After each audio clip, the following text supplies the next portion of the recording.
Laudetur Jesus Christus, praise be Jesus Christ. Welcome to Veritatis Vox, a channel devoted to being a voice for the voice of truth, who is Jesus Christ our Lord. My name is Matt Gaspers, and I'm very happy to be joined this evening by a good friend of mine, Ryan Grant, the founder of Mediatrix Press, Latinist, historian, just general all-around good guy. So Well, thanks for being that here, depends on Ryan. who you talk to. Otherwise known as he says on the screen, the friendly neighborhood smoking trad. So glad you're with us tonight. I invited Ryan on to discuss the big news of the week, which is this written intervention of Cardinal Arthur Roche that apparently was circulated during the consistory last week. And thank you very much to our friend Diane Montagna, the Vatican journalist extraordinaire, who published the letter or the intervention, the text, whatever. Basically, it's a defense of Traditionis Custodes, or as Ryan has dubbed it, dubbed that document "Jailers of Tradition," which is what I titled the show today. Cardinal Roche says jailers of tradition must remain. So, before we get into the particulars of the text, I wanted to show some photos from the consistory, which looks very similar to the Synod on Synodality. They even adopted the round table setting in Paul VI Hall. So here's some of the photos. Two of the photos are from like I don't know what you call it. The ones where the big tables are set up is the audience hall, Paul VI audience hall, and then there's another like conference room with stadium style seating. That's the other room. I forget the formal name of it. But when I was looking through these photos, interestingly, I came across one with none other than the man himself, Cardinal Arthur Roche, sitting just to the left of Pope Leo. And I think we tend to forget that Cardinal Roche still is the prefect for the of the dicastery for divine worship. So he still has an official And curial he's been position. confirmed in his appointment too. Whereas, so any appointment or legal thing that a pope is decreed pretty much ends when he dies, right? Right. Any kind of ad hoc or pro tempore kind of legislation. So it's been kind of the practice. Francis also did this for Benedict's appointees, we might add. Mm-hmm. Where you again renew their terms or just acknowledge their terms and give your authority to them, so they will end in a couple of years, and whenever their original term was going to end, and then at that point, as Francis did with Benedict's appointees, you start replacing them. So people have opined that, well, Leo confirmed Roche and Fernandez and so on and so forth in their roles just pro forma, because that's what they do, and and then he'll make his changes, right? And it's the people are hopeful for that. I'm going to predict, although I hope I'm wrong, honestly, but I'm going to predict that he will reapprove Roche for another few years. Yeah. And it's a Fernandez, not necessarily, but Roche absolutely, I think, will be approved for another tenure as CDW head. And Jailers, the tradition will continue as the law of the land, unfortunately, as much as I would love to see it otherwise.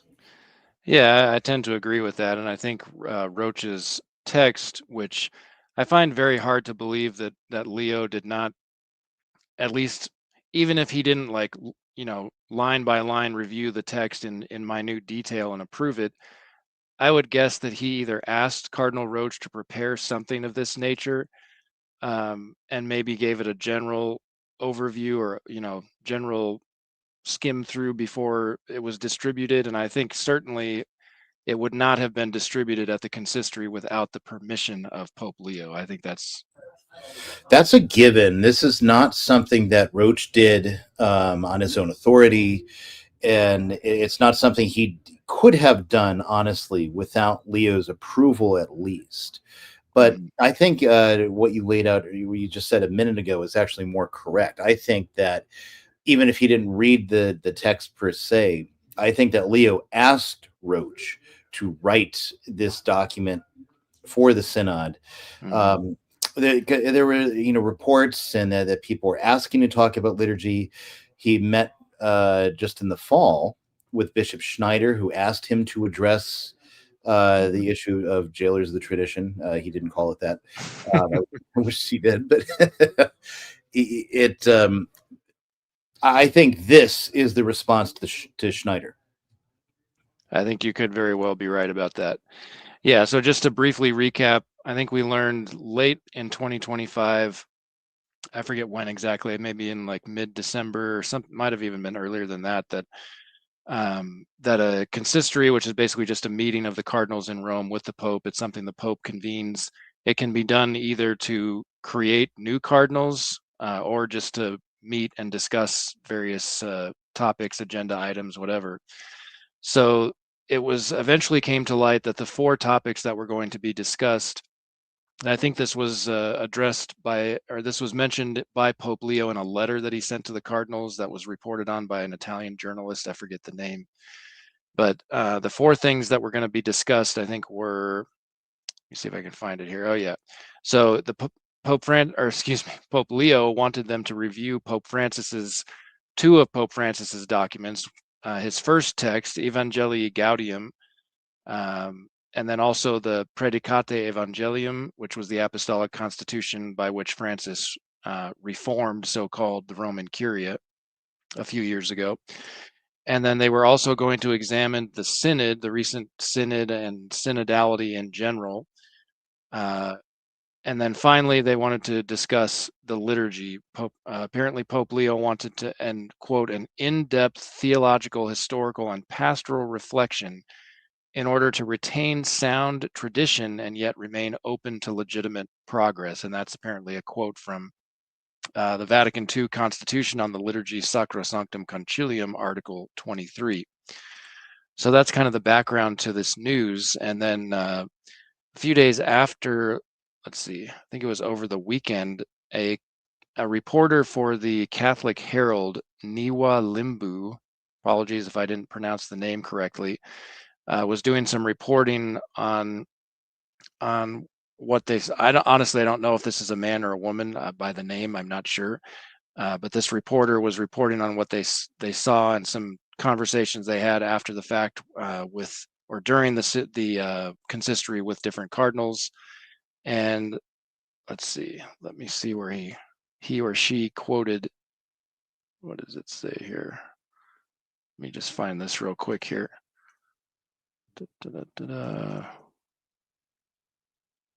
Well, basically, one of the cardinals said, mentioned a text that had been written by Cardinal Roche and was circulated at the consistory. So that's the first that we heard about it. And then a couple days later, Diane published what she did on her Substack. So let me pull that up and we'll start going through the text itself here. All right. So, and as you can see at the very top, it says, it kind of reiterates what Leo wanted discussed at the consistory. Now, apparently it was up for like popular vote to decide which of those 4 subjects to discuss, and the 2 that were chosen by the majority of the cardinals were reviewing synod and synodality, and also evangelization and mission in the church in the light of Evangelii Gaudium. So the liturgy discussion was mostly tabled, other than this text that Cardinal Roche prepared and circulated, and then whatever the other one was, the reform, the Roman Curia, I guess, the Predicate Evangelium document was tabled as well. But you notice at the top of Roche's text, it says liturgy, careful theological, historical, and pastoral reflection, that sound tradition may be retained and yet the way remain open to legitimate progress. So that there again is more evidence that this document was probably commissioned by Leo himself. I think it's reasonable to conclude that. So let me go ahead and read a little bit of this, and then I'll ask for some first thoughts from Ryan on a couple of points here. So he starts out by saying, in the life of the church, the liturgy has always undergone reforms. And then he goes through this litany of examples. But I mean, I think he's wanting to, the point that he seems to be wanting to draw here is that what happened after Vatican II is completely normal in the life of the church. What say you, Ryan? Yeah. Yeah. What's the I? No, actually, it's not normal in the life of the church. One, there's no council that so dramatically made a program for alteration of the liturgy in this way, and then saw that implemented, in rapid succession in a decade.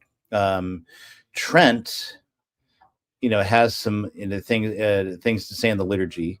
The only notable thing was ordering reform of liturgical books to bring about a certain degree of uniformity, making it clear that no pastor can just walk in and just start changing the rites. That was actually a proposition of Martin Bucer, the Protestant heretic, who said that any minister of the gospel should be able to change the liturgy at word. That's the quote they have for him in Massarelli's journal for the Mm-hmm. theological discussion at Trent, is that Bucer was arguing that any minister of the gospel should just be able to come in and change the liturgy ad libitum as he feels the need.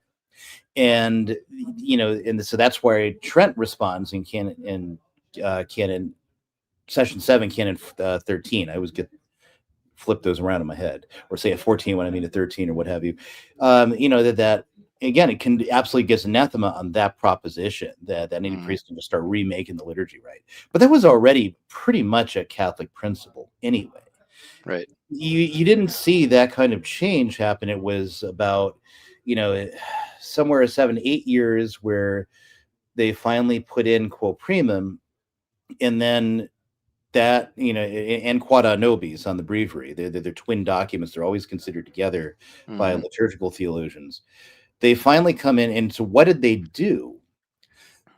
Well, they brought uniformity according to the terms of the bull, so that if you couldn't show that your rite was 200 years old, then you had to cease using it and use the Roman. Now, in practice, some people misrepresent this and give you the idea that, oh, there are all these rites around, and then quote, Pius the Fifth came in and squashed them all, and that's not what happened. Actually, most rites in most of the churches in Europe were essentially developments of the Roman Rite, which in Mm-hmm. it would employ some kind of local custom here and there. And there wouldn't be a massive amount of difference because, one, you have the Carolingian move to uniformity, the Carolingian reform under Charlemagne, Mm-hmm. that where he used through the monk Alcuin of York, he spreads the Roman liturgy across all of what was now down to become Christendom. And that was the expectation, is you're going to conform to this Roman liturgy, and a lot of places do. Mm-hmm. So so you have that first stage of uniformity. Actually, with the Franciscans, it is not a forced uniformity. It's rather the Franciscans explicitly used the Roman rite of Mass, unlike, say, Mm-hmm. the Dominicans or the Carmelites, who developed their own rites. So they and that influence brought about another degree of uniformity to the Roman Rite, not this time not through a compulsion, but merely just through the celebrity of the order, as it was Mm-hmm. spreading in France and Germany and England and whatnot. So you have a lot of Romanization that's already taken place. The kind of differences in a lot of parish churches are unless you're dealing with a historic rite like the Rite of Milan or the Rite of Braga. Mm-hmm. Um, but then even like the Sarum Rite, there wasn't a tremendous amount of difference between the Sarum Rite and the Roman Missal.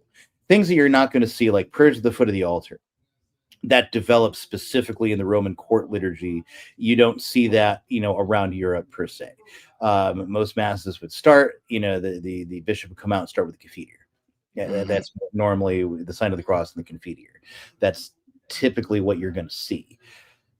The you get little details like that, little things. Your lectionary is largely the same in every place. Your saints' days might vary.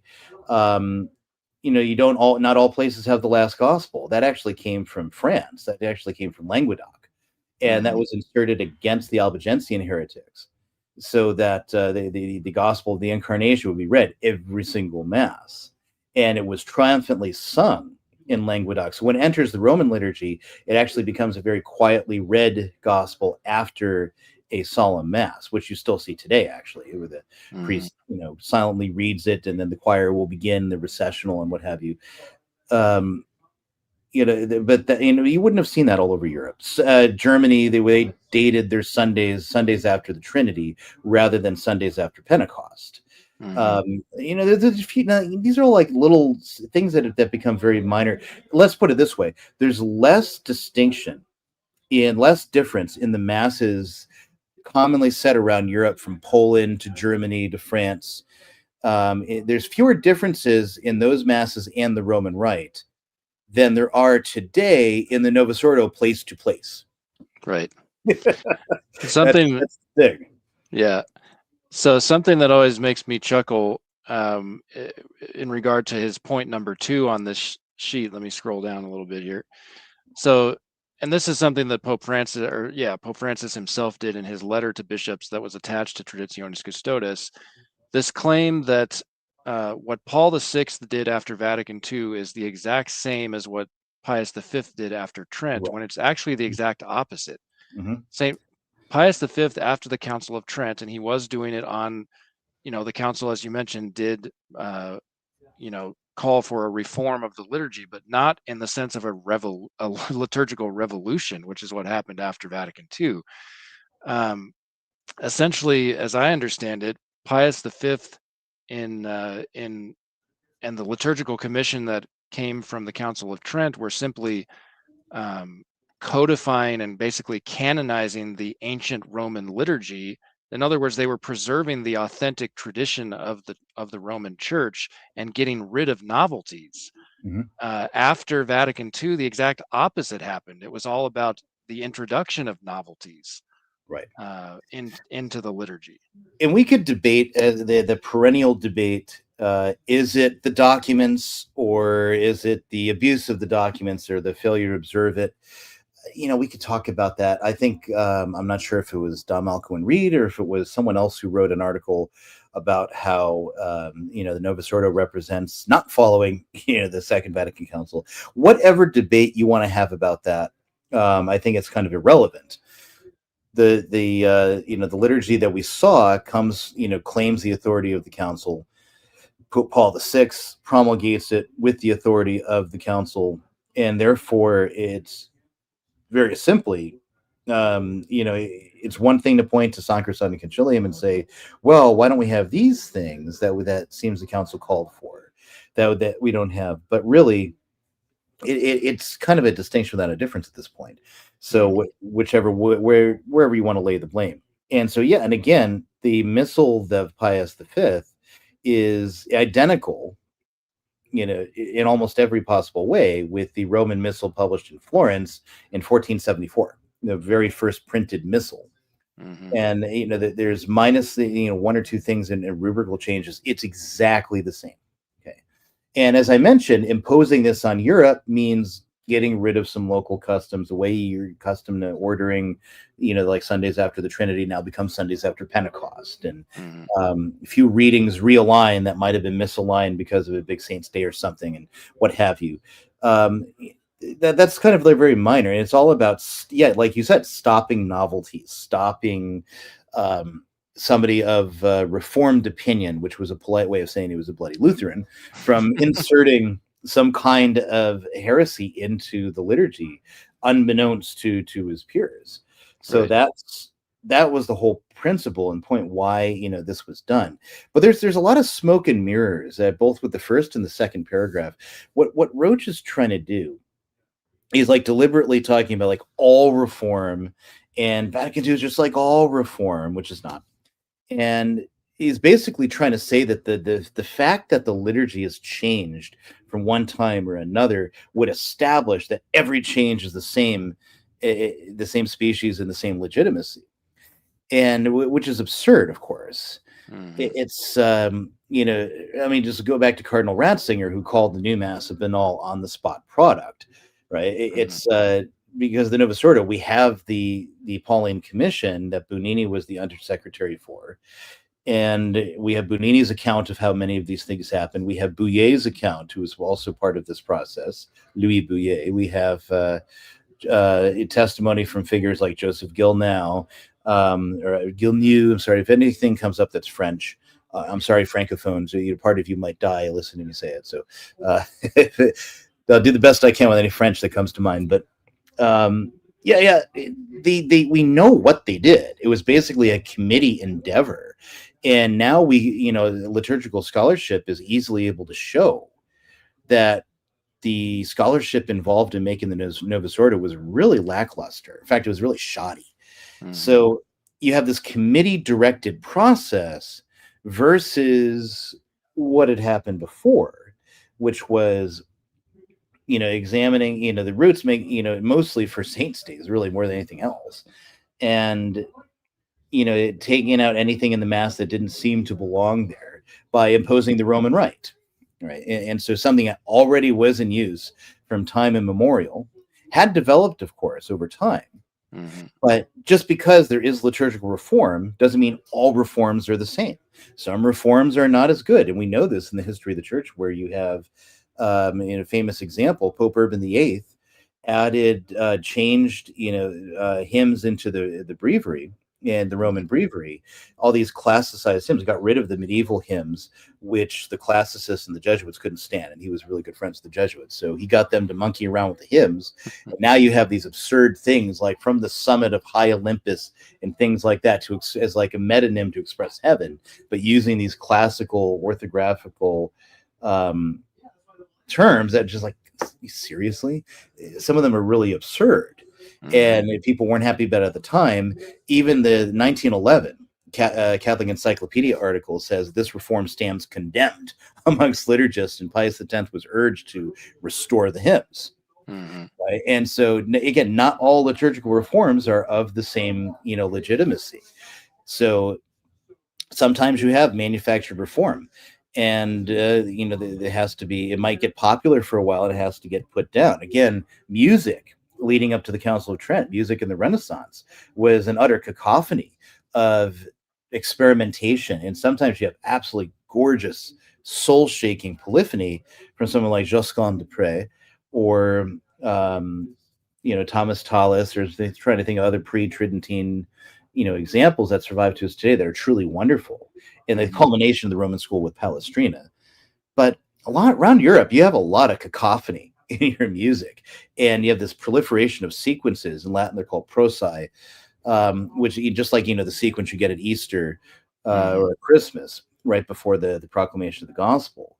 You got these things all over the place, just tons of them. Mm-hmm. So after Trent, they all get stripped, because except for about 4 of them, and then later they add the Stabat Mater. Because again, there is a legitimate sense like, okay, this went too far. We need to pare this back and just focus on the received and approved liturgy, which, with or without quo primum, exists anyway. You don't need quo primum for the traditional liturgy. Quo primum is just the legal corpus that guarantees this is what you're going to use and nothing else, unless again you meet these conditions. So get rid of quo primum, the mass is still the mass, right? It is still the fruit of tradition and antiquity. So, but then you get to the Novus, and what's the Novus based on?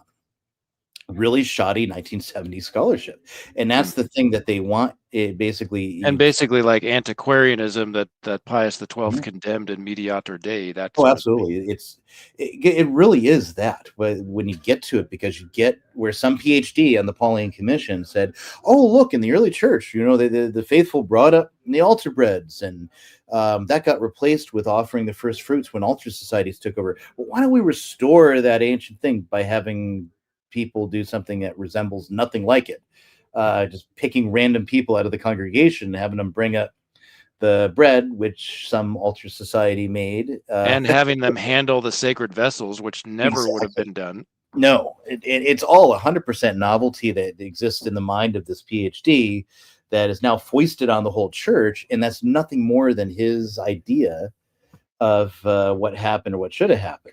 So, but it's entirely antiquarian. It's not real. And you have other things like prayers that are completely made up out of whole cloth that then floated as like the prayer of Hippolytus. There's only the prayer of Hippolytus is like 18 fragmentary words. Mm-hmm. And yet somehow you got this whole Eucharistic prayer, which is written by Bouillet and based on these texts from Hippolytus and another source. And then that's billed as, this is the oldest canon in the whole church, which is not true anyway, because you have the anaphora of St. James. But it's like, No, that's actually really poor scholarship, and now that's known, Hmm. and it really can't be. Although people still try to repeat the old line from the '70s, right? So, but anyway, going back to Pius V, like he's invoking Pius V's name, Hmm. and this idea that this is just it's the same type of thing, Here, and let it's me not. real quick. Let me read the what he says specifically, and then you can comment on it. So this is bullet point number 2. St. Pius V, in facing the reform of the liturgical books in observance of the mandate of the Council of Trent, was moved by the will to preserve the unity of the Church. The bull Quo Primum, with which was promulgated the Roman Missal, affirms that, quote, as in the Church of God there is only one way of reciting the Psalms, so there ought to be only one rite for celebrating the Mass. And that's a reason. Yeah, I Yeah. agree. But to assert that, the conclusion that he's wanting us to draw from that is, well, that's the intention of Paul VI and Vatican II as well. One rite for celebrating the Mass. Well, that's not the Novus Ordo because, as you mentioned earlier, it's not celebrated the same way anywhere. Mhm. It varies, and that's just the nature of it. It has all kinds of choices for the individual priest to make at each Mass. It's Mhm. variable by design. And on top of that, too, that I mean, the blatant dishonesty about it when you think of especially the uniformity in singing the Psalms. The Again, this was specifically in the Roman Rite, and there is no real uniformity when you look at the Novus Ordo Breviary, or better style, the Liturgy of the Minutes. Right? it's it's got this rotating psalter. It allows for infinite substitutions, and there's each country's liturgical group put in original texts, and you really don't have uniformity with that text. Number one, Except uh, maybe for the use of Eucharistic prayer too. That's pretty right. uniform. Well, I was talking about the liturgy of the hours, but yeah, in the Oh mass, yeah. it probably is the one point of uniformity. But again, the idea of citing something which took a missal that was exactly the same as it had is demonstrably in all its respects for 100 years, Hmm. and then is again demonstrably the same mass with subtle changes and developments and ceremonies all over Europe, Hmm. and just to standardize it according to one form, that's an entirely different thing than it is to rework radically the calendar of the liturgical year. Feast days that have been fixed for hundreds of years now get moved around without really any rhyme or reason sometimes. And in theory, it's to get the saints closer to the days they died. But a lot of times that wasn't possible. So sometimes they're just in all sorts of random spots. Hmm. Or you have it again, like with the Stigmata of St. Francis, 17th September. That's on the Roman calendar in the traditional Mass, but it's not on the calendar in the Novus Ordo. Well, how did it get there? Well, St. Robert Bellarmine, actually, when he was on the Congregation of Rites, he felt that feast was such significance that it should be advanced for the entire church, and he got the agreement of Cardinal Baronius and all the other cardinals on the Congregation of Rites, and Clement VIII was excited about that, and so that was promulgated. That change was made to the Missal to put the Stigmata of Saint Francis on 17th, and Bellarmine joked to Baronius, "That'll be a great day to die," and that's what happened. He died on the 17th of September. You know? Oh wow. And because he had a gift of prophecy that he wasn't himself aware of. He just cracked a joke, and things always, and people, his biographers started, when they're putting this together. Bellarmine himself probably never noticed it, but his biographers certainly did when they started putting together all these predictions that always come true. Right? Hmm. But that was one of them. And so he wanted that. He wanted it to his death to entirely be overshadowed by the Stigmata of Saint Francis, a far greater feast. Um, Hmm. so then, after Vatican II, they do the new mass, and what do? They rework all the feast days, and like, oh, well, Bellarmine died this day. We don't need this is a particular Franciscan feast. We don't need that for the whole church. And 500 years, thanks to a saint, it had been there, and now it's being chucked out, into a local calendar. Hmm. And Bellarmine certainly wouldn't have wanted that. But Right. anyway, that's beside that's one example, though. Everything changes. And it's like one of the criticisms for even at the time. of a contemporary criticism of St. Pius X's breviary reform, not of his reform changing, fixing the calendar, giving Sundays more rank so that you didn't have a billion saints days taken over all the time, but not that aspect of the reform. Rather, the elements you think of people like Pierre Battefour, in his Histoire breve roman. He's one of the ones that really lays out the ground for like how holy the Psalter was, and he was very critical when Divino Afflato came out for how Pius X himself didn't do this. His commission did, and the Jesuits sold it to him as well. This will make it easier for parish priests, and that's what he wanted.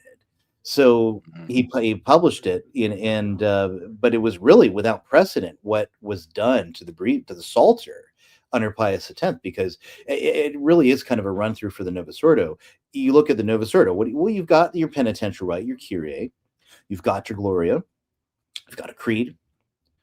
You don't exactly have a proper offertory, but you've got something in that spot. You've got a canon, you got 4 of them, but you still have all the essential elements described by Justin Martyr in the early church. But you don't have the traditional mass. You don't have the rites and ceremonies that surround in between that more general outline. You don't have the prayers that were always there. Well, it's the same thing with the Psalter and the Pius X. It still keeps the form that they're familiar with in the Roman Rite: 5 psalms at Vespers, 5 psalms at Lauds, but it's got a reduced 9 for Lauds. It's kind of undone the system of nocturnes that come from antiquity, but it's also redistributed those psalms during the week in times that are inappropriate for that type of psalm. Right. In the end, it became, well, you need to find a place to distribute these psalms to, and they stick them, during the week and at the little hours, which used to be repeating the gradual psalms. A priest used to be able to do his breviary just simply by memory during the day, because all the smaller hours were the same psalms every day. They're easy to memorize, the gradual psalms. Can't do that anymore.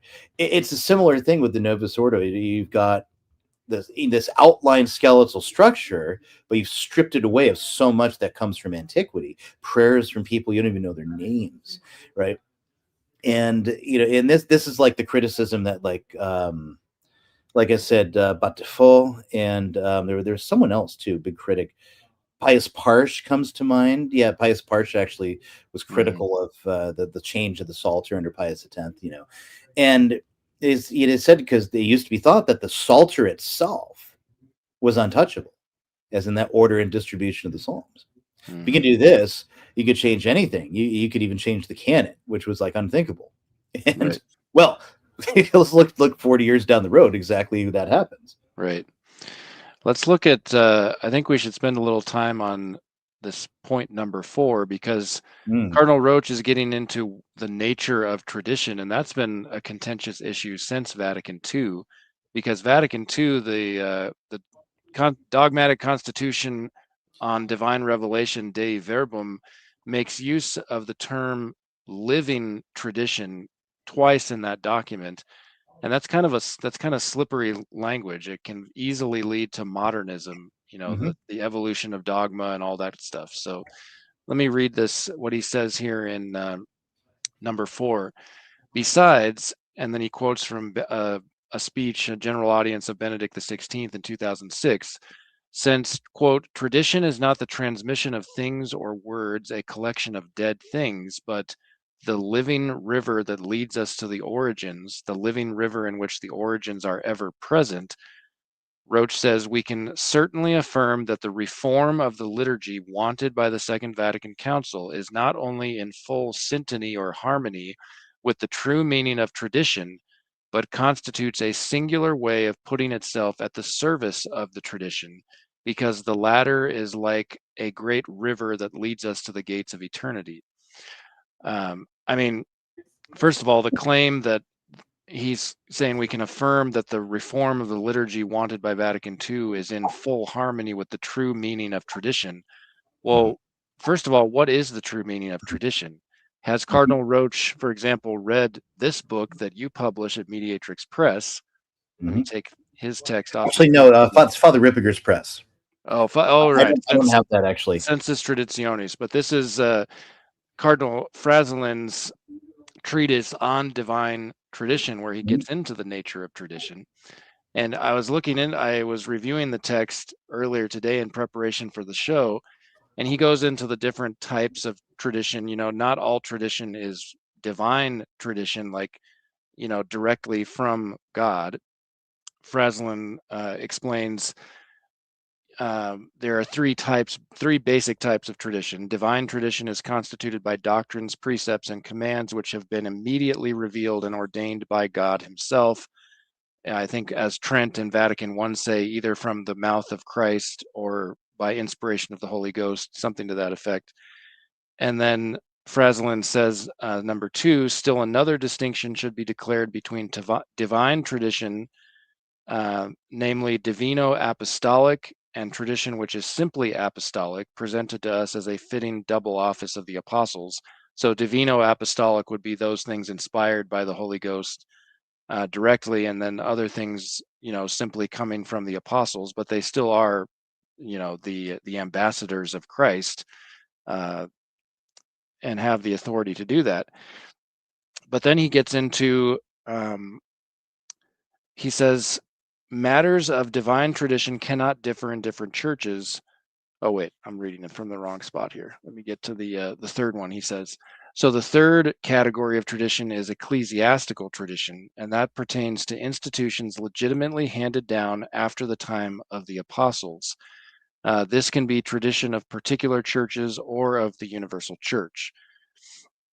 So he goes on to say, out of this threefold order of traditions, only divine ones may be in themselves the immediately revealed word of God, and therefore the material object of divine faith. Nevertheless, he says, the mere apostolic and ecclesiastical traditions by their foundation have supernatural authority. And interestingly, providentially, he says, let us take, for example, the question if one were to reject the sacred ceremonies for the administration of the sacraments and the celebration of the sacrifice of the Mass. Exactly what happened after Vatican II in many cases. He ultimately says one violates divine faith itself when he might deny rites of this kind, which ought to be piously observed and kept. And then he quotes from the profession of faith that was prescribed back, around the time of the Council of Trent by Pius IV in 1564, and it was done again by Pius IX in 1870. And from that, we have this text: I admit and embrace all apostolic and ecclesiastical traditions. So not all, apostolic would probably be referring to divine tradition that's immediately revealed by God. So I embrace all those. Apostolic per se does not. Divino apostolic traditions are revealed by God through the apostles. Apostolic traditions, though, they're put in place by the apostles, but they don't necessarily have divine authority, but they do have a spiritual authority, Right. To a certain extent.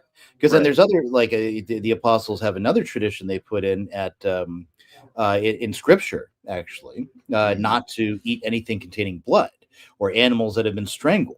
Right. But that prohibition falls away over time. Once paganism and the danger of having, foods and from made from like blood sausages or chicken or something that made from an animal that was strangled for a sacrifice to Zeus. Now that danger is gone, at once within a few generations of that prohibition start to fall away. Right. It served its purpose, but others are so intrinsic to the church they can't, like right. three bishops for your episcopal consecration, not strictly necessary for valid ordination, but even the novice keeps that Right. because it is so much a part of apostolic tradition that you need three bishops to consecrate, just as Peter, James, and John. Right.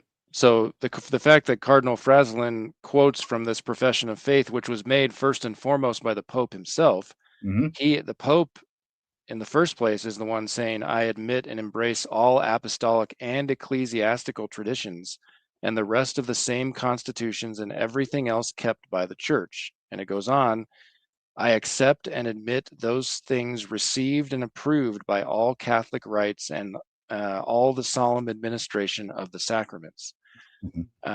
So, I question whether or not, I think Cardinal Roche may have a false understanding of tradition, which really is at the root. Mm, Having a correct understanding of tradition has always been at the root of the traditionalist controversy, you might say. right. John Paul II, as some people might remember, when he released his document, Ecclesia Dei Afflicta, regarding the the Episcopal consecrations of Archbishop Marcel Lefebvre did in 1988, he says in paragraph 4 of that document, Ecclesia Dei, quote, "The root of this, what he claimed was a schismatic act, can be discerned in an incomplete and contradictory notion of tradition.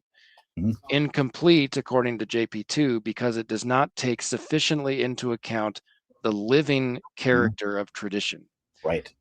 So let's look at it this way. I'm going to say something outrageous here, actually, at least as far as Roach. We could deal with the John Paul II quote separately.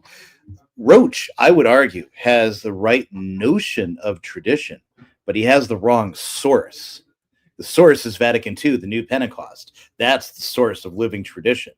And Mhm. what is Vatican II, of course? Whatever they needed to be, really. Right.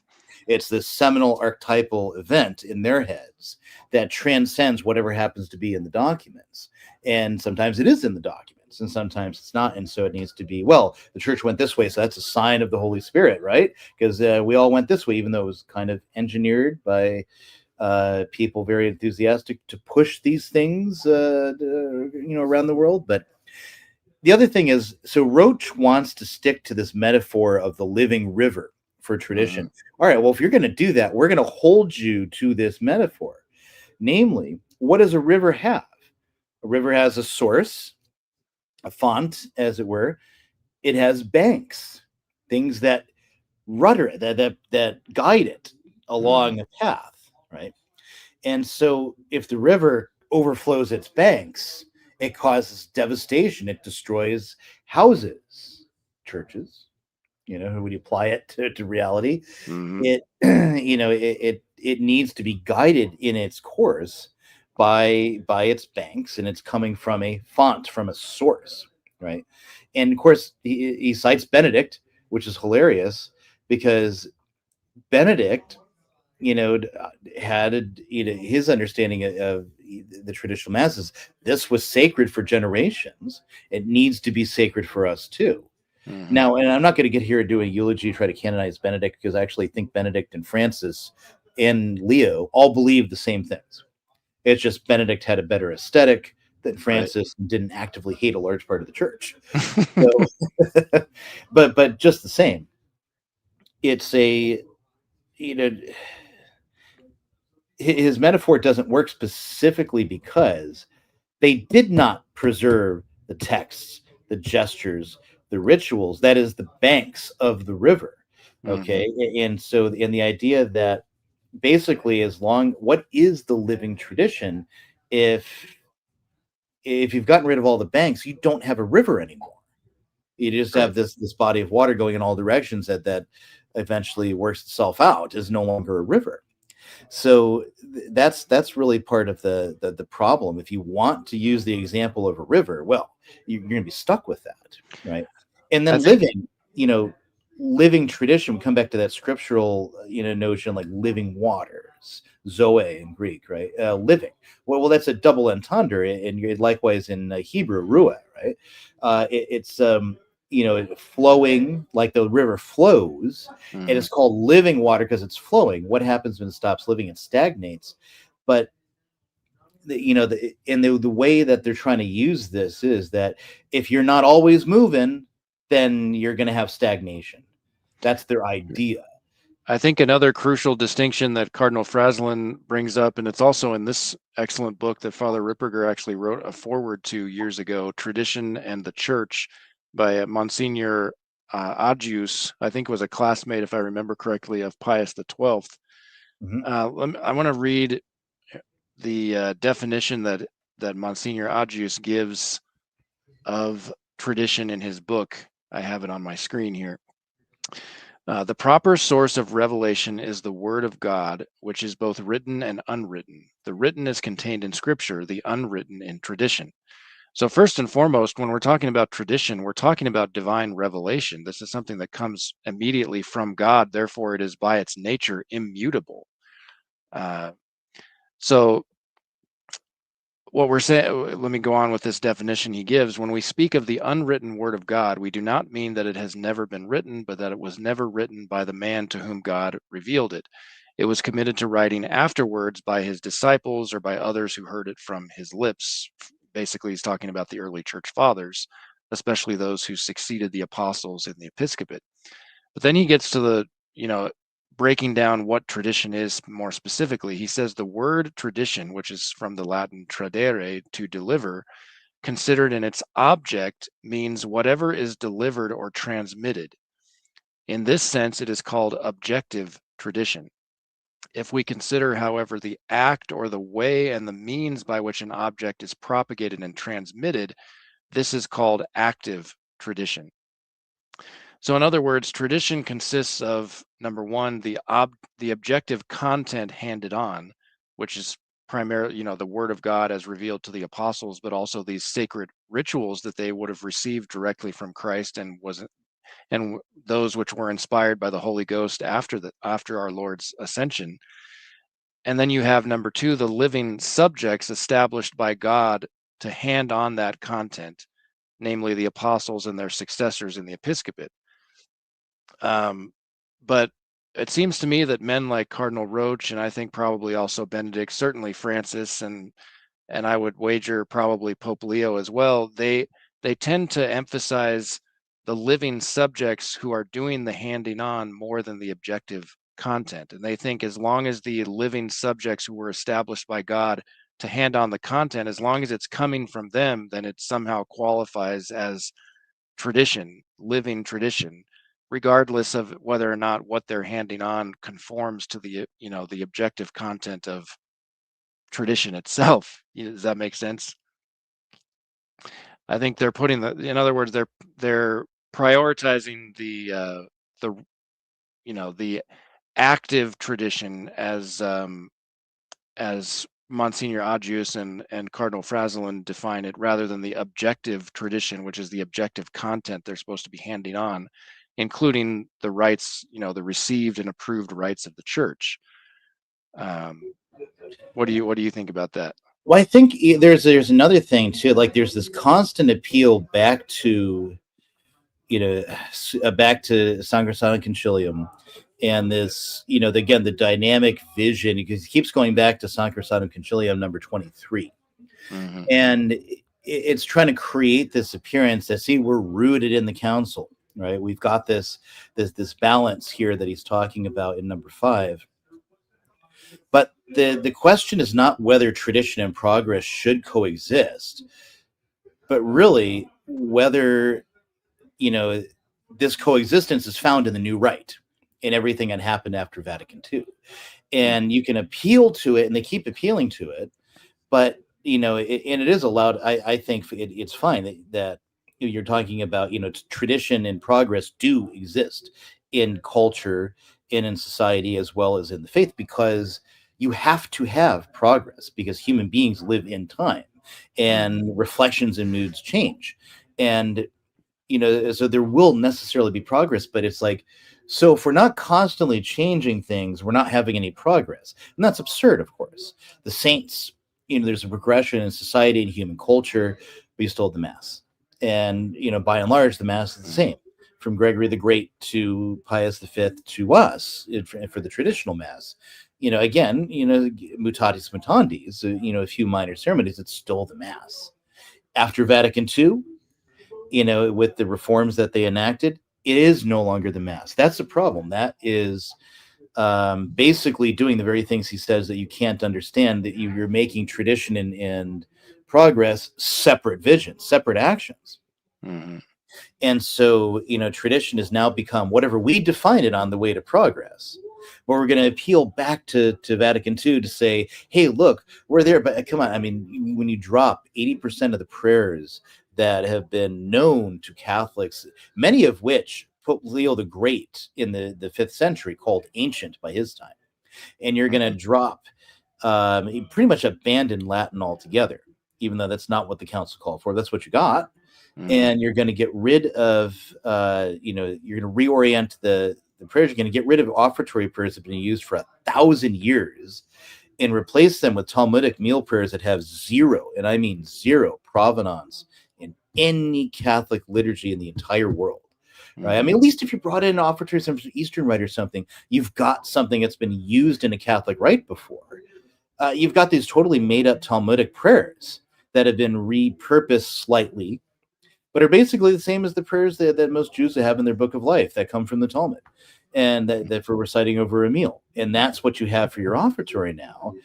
Those are all the offertory prayers. They weren't that ancient. Yeah. So we're going to use prayers that we wrote up right now. That's living tradition for Roche. As far as he's concerned, that is living tradition, and it must be adhered to because it's proceeding from the font. That's the new Pentecost. That's Vatican II. Right. Yeah, in his mind, like I said, as long as it's coming from the lawful authorities, it is de facto in traditional. That's their understanding of tradition. It has no reference to the objective content that's been from time immemorial handed on in the church. I wanted to point folks to a really interesting text available on the SSPX website. This is the transcript of an address given by Bishop Tissier de Mallaré, God rest his soul, back in 1995, the true notion of tradition. And I wanted to scroll down. I mean, he starts by focusing on the fact that tradition is essentially immutable. As I said, he references a treatise by Cardinal Louis Bilot, a very authoritative theologian in the early 1900s. But I specifically want to scroll down to this section where he talks about, where is it here? He even gets into the homogeneous development of the liturgy, and I think it's right after, here we go, the living tradition of the neo-modernists. He says, what about the evolutionary concept of the so-called living tradition of the conciliar church? In other words, the church since Vatican II. What do the modernists mean by this term? They mean a non-homogeneous evolution, hence a change. By the term living tradition, the conciliar church does not mean an inviolate transmission of a deposit which one lives and which progresses in a homogeneous fashion through explanation and which grows in the soul of believers, like St. Vincent of Lerins talks about the growth, the progress of doctrine, true, authentic doctrinal development. So he basically, boils it down to these 2 points. What is this living tradition? Number one, it's the assimilation of elements foreign to the revealed deposit. One is going to add exterior elements to the revealed deposit, extraneous elements. And number two, by regression from the explicit to the ambiguous, from the clear to the equivocal. He says, regarding the second point, you have a clear illustration of this regression from the explicit to the ambiguous in the new Mass. And that is absolutely the case. 100%. I can't really do much to add to that except bloviate further. So I guess unless you have anything to add to 0.5, we should probably move on to 0.6. Yeah, let me pull that up again here. Okay. Well, I've got it too, if you want me to. Here we go. All right. So now Cardinal Roche quotes, this is one of 2 quotes that he provides from Pope Francis's his own defense of Traditionis Custodes, the apostolic letter Desiderio Desideravi, which was released about a little less than a year after Traditionis Custodes. TC came out in July of 2021, and Desiderio Desideravi was released in June of the following year. So this is what Cardinal Roche quotes from in point number 6. Oh, I guess this isn't one of the Desiderio Desideravi quotes. This is from an address that Pope Francis gave in February of 2024. So it says, 60 years on from the promulgation of Sacrosanctum Concilium, the words we read in its introduction, with which the fathers declared the council's purpose, do not cease to enthuse. I'm sorry. Who do they enthuse? They don't enthuse the modernists. They don't think it went far enough. Definitely doesn't enthuse the trads. Doesn't really enthuse reform of the reform conservatives either. The youth don't even know what Vatican II is. You've Right.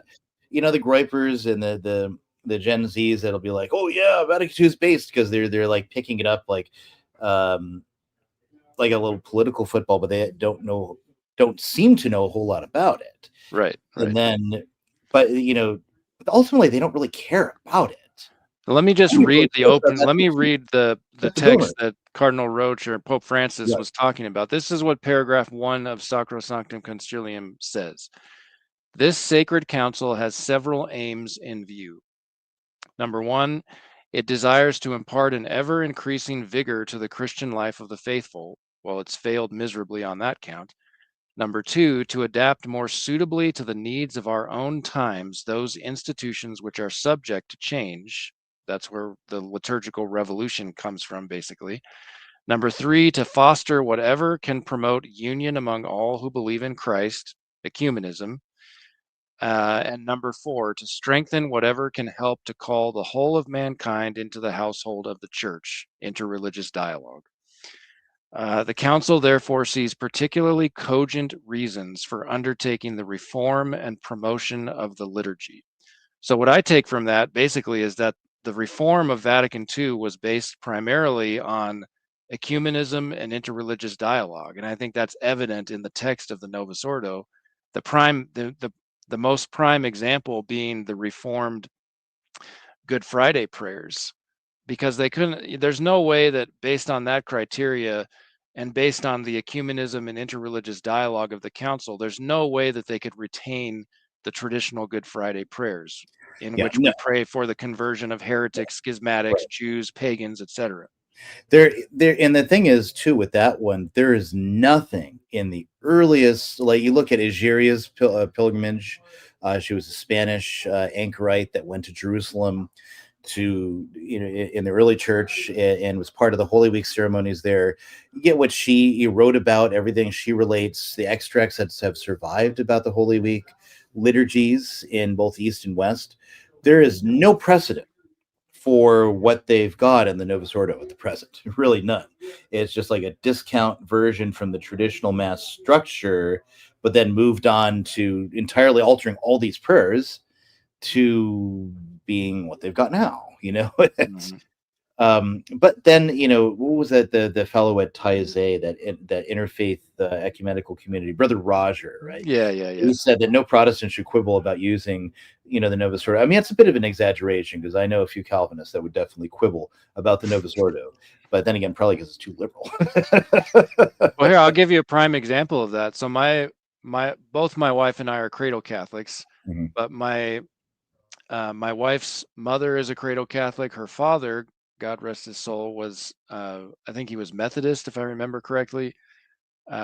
Actually, before he died, he was starting to express an interest in the Catholic faith. Unfortunately, we weren't able to bring that to full fruition, but we'll leave that in the hands of God. At any rate, um, occasionally as a child, so my wife's mother would take her and her sisters every week to mass, to the Novus Ordo, but occasionally they would also go with her dad.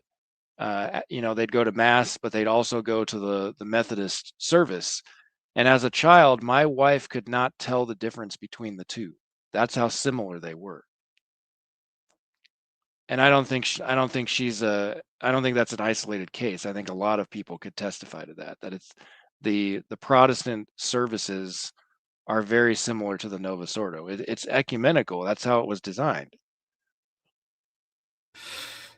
I took a friend to mass once, after college, before I went solidly trad. And so she saw the Novus Ordo for the first time. She was Protestant, and she was like, "Oh, that's just like our Methodist service." Yep. And she, I was kind of shocked. It's like I knew there were Protestantizing influences in the Novus, but like to hear a Protestant say that was a real shocker for me, actually. Mhm. And it's like, and I already knew about the problems then, and I already, had been back and forth on, and I'd kind of gone to like a reconcile, both are good, and that made me move in the other direction, actually. Made me really think about it, and then just start going to it less. And the more I thought about it, the more I was like, yeah, do I really want to go to this thing? And then it wasn't until after I married my first wife, about a year and a half into the marriage, right? We were going to a Latin Novus Ordo, and I put my foot down. I said, "No more. I can't do this anymore." It's like from that point out, I'm looking at more and more and more, judging it by the standards of the traditional mass. I'm like, I just can't do this anymore. And now, granted, if you're doing your level-headed best out there trying to, and you've got a Latin or semi-Latin Novus Ordo that you're going to, you have peace there. I'm not trying to be a snob and mock you and say you can't go to it, right? I'm just talking about my own experience where I just put my foot down and said, I can't do this anymore. Right. And the sad fact is that for many Catholics around the world, a traditional Latin Mass within a reasonable travel distance is simply not an option. Right. And we're certainly not advocating to skip Mass, unless there's really outrageous abuses, obviously, and especially you don't want to expose your children to that. But we're not claiming that the new Mass is invalid or whatever. We're simply saying it is deficient in relation to the traditional Latin Mass, and it's not the received and approved rite of the Roman Church, period. Right. You've got a comment here from Abor Gerding. I'm enthusiastically opposed to the reform. Does that count? Yes. Yeah, he's a friend of mine here locally. That's a great comment. He watched our last live stream together. I'm glad to see he came back for more. Yeah, after our 3-hour marathon last fall. All right, so let's get back before this turns into another 3-hour marathon. Yeah, that's right. Back on track here. All right. So this quote from Francis from 2024, what does he say? He goes on to basically say, it is a task of spiritual, pastoral, ecumenical, and missionary renewal. That's the line we're supposed to believe about Vatican II. Well, I mean, the ecumenical part is certainly true, but it certainly didn't renew any missionary zeal in the church. If anything, it quenched it altogether, or just about altogether. Let's see. So ultimately, he says at the end of this quote, Francis says, it is like saying without liturgical reform, there is no reform of the church. Now, that I do agree with. And I think they understood if they were going to, if they were going to change people's minds about certain doctrines of the faith, which was, I think, ultimately the goal of the modernists, was to change what people believe.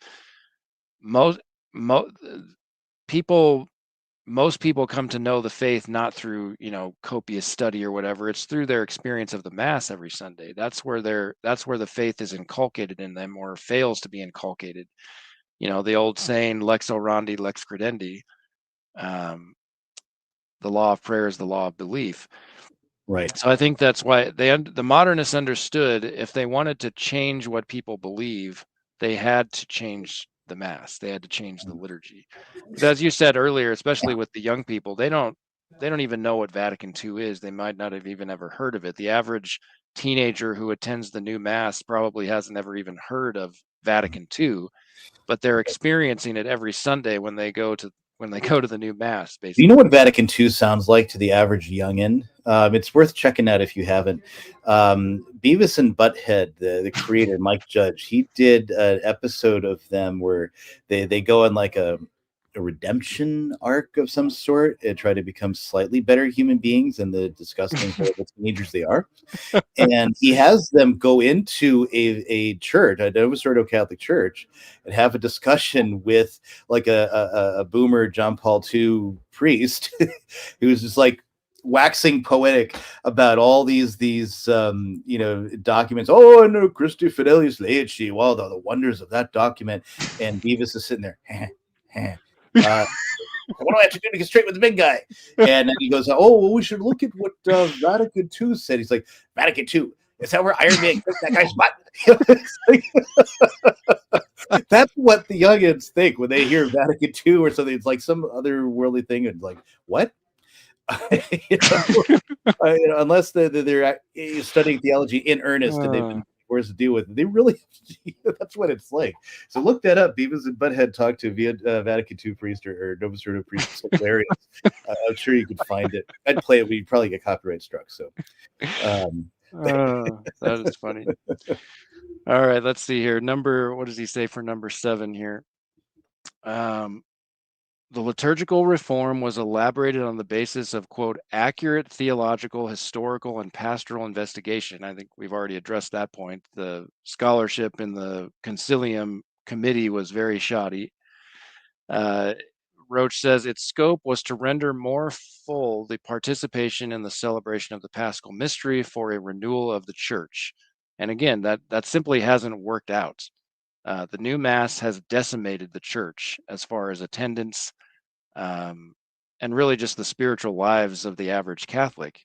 It has not led to the renewal, it's led to the passion of the church, to quote Benedict XVI. And it's a little bit of brown nosing on Roche's part, because he's heard Leo talk about unity, and so he's getting rather harping on that one in here too, to tick all the boxes for his boss. But how well has any of that worked out? Well, it hasn't, actually. And you look at the retention rate of the average Novus Ordo parish is statistically, around 30%. I mean, if you're a company and you've got a 30% retention rate, you better start closing the doors and selling everything off, because you're not going to be there very long. Or again, even go back to number 6 and the whole idea that, we got to, change this to make the Protestants happy, as that'll bring the church. Well, it's like the opposite has in fact been true. Okay. The ecumenical changes, a lot of Protestant converts who do come to the church, they don't come in because of liturgy. They come in through study. And then you have the people who are on Roche's way of thinking. They resent those same converts from Protestantism because they're more conservative. And they tend to like older liturgy, even if they're not full out trad, right? Like Scott Hahn is not a full out trad, but he does like the older liturgy. I'm thinking other people that have converted that came in. Joshua Charles. Joshua Charles. I was just going to mention. Well, he came into the church with the traditional Mass. He didn't come in through the Novus Ordo. So exactly, those are the converts that Roche's side of the equation abhors. They don't like them. Now let's look at what initiative did bring lots of Protestants into the church. Benedict XVI's Anglicanorum Jetibus, which again, Roche's side of the aisle absolutely abhors. Trads also have issue with it, but that's a different reason. It's a mix of ignorance and then also some actually intelligent criticisms on the way they went about things. But what did they do in Anglicanorum Jetibus? They took these Anglican congregations and said, you have to believe what the Catholic Church has always never believed. Your subsequent clergy will have to be celibate. I was surprised when I saw that. I thought for sure they'd sneak in married priests through this. They didn't. They just said, you who are already married could be married. The next generation of priests in Anglican ordinariates need to be celibate. And then they looked at their liturgy, what is their liturgy? Well, it's the elements of the Sarum Rite that of the Mass that Cranmer felt he could keep, that he didn't feel were opposed to his Lutheran doctrines, and was stripped of the things he felt he couldn't keep. And so it's with an eye to those traditions and making that liturgy Catholic. So it is necessarily a little hodgepodge, and that's the criticism trads have sometimes of it. But be that as it may, it's far more reverent and beautiful than Novus Ordo. And again, why Roche and his circle don't like it. They're kind of stuck with it. But that is the one thing since Vatican II that has borne fruit of conversion. How was it done? By going to tradition, by maintaining a traditional liturgy, or at least traditional form of liturgy, we'll put it that way, and traditional liturgical disciplines, and bringing in a very conservative group into the church. That is what succeeded. It's an antithesis of everything else they promulgate in the ecumenism and so many other things. The same way as, everything in number 7, everything they've done has led to a 30% retention rate in the Novus Ordo. And now you have a trad movement that's growing and attracting all sorts of young people. Right. I don't know. It's like he's saying one thing, but the opposite is true. And we're going to get to a lot more of that as this goes on. And number 8 is just basically the old reform of the reform argument that's, completely bunk. He says we ought to also recognize that the application of the reform suffered and continues to suffer from a lack of formation. No, it's the reform itself that is the problem, not Right. the misapplication of it. It's the reform itself that is the problem. It's just like Marxism. How many times can it fail? Well, the true Marxism wasn't probably yet. We haven't had the true reform yet. And it's like after a while, it's like, well, when is this true reform going to come in? It's like, oh, well, the inadequate formation or the bad reception or whatever. It's basically a catch-all type of thing. It's like it's a term I'm looking for. It creates this unfalsifiable criterion where you can always say the reform worked. It's always has worked. It always will work forever. And it was just, yeah, these details are wrong.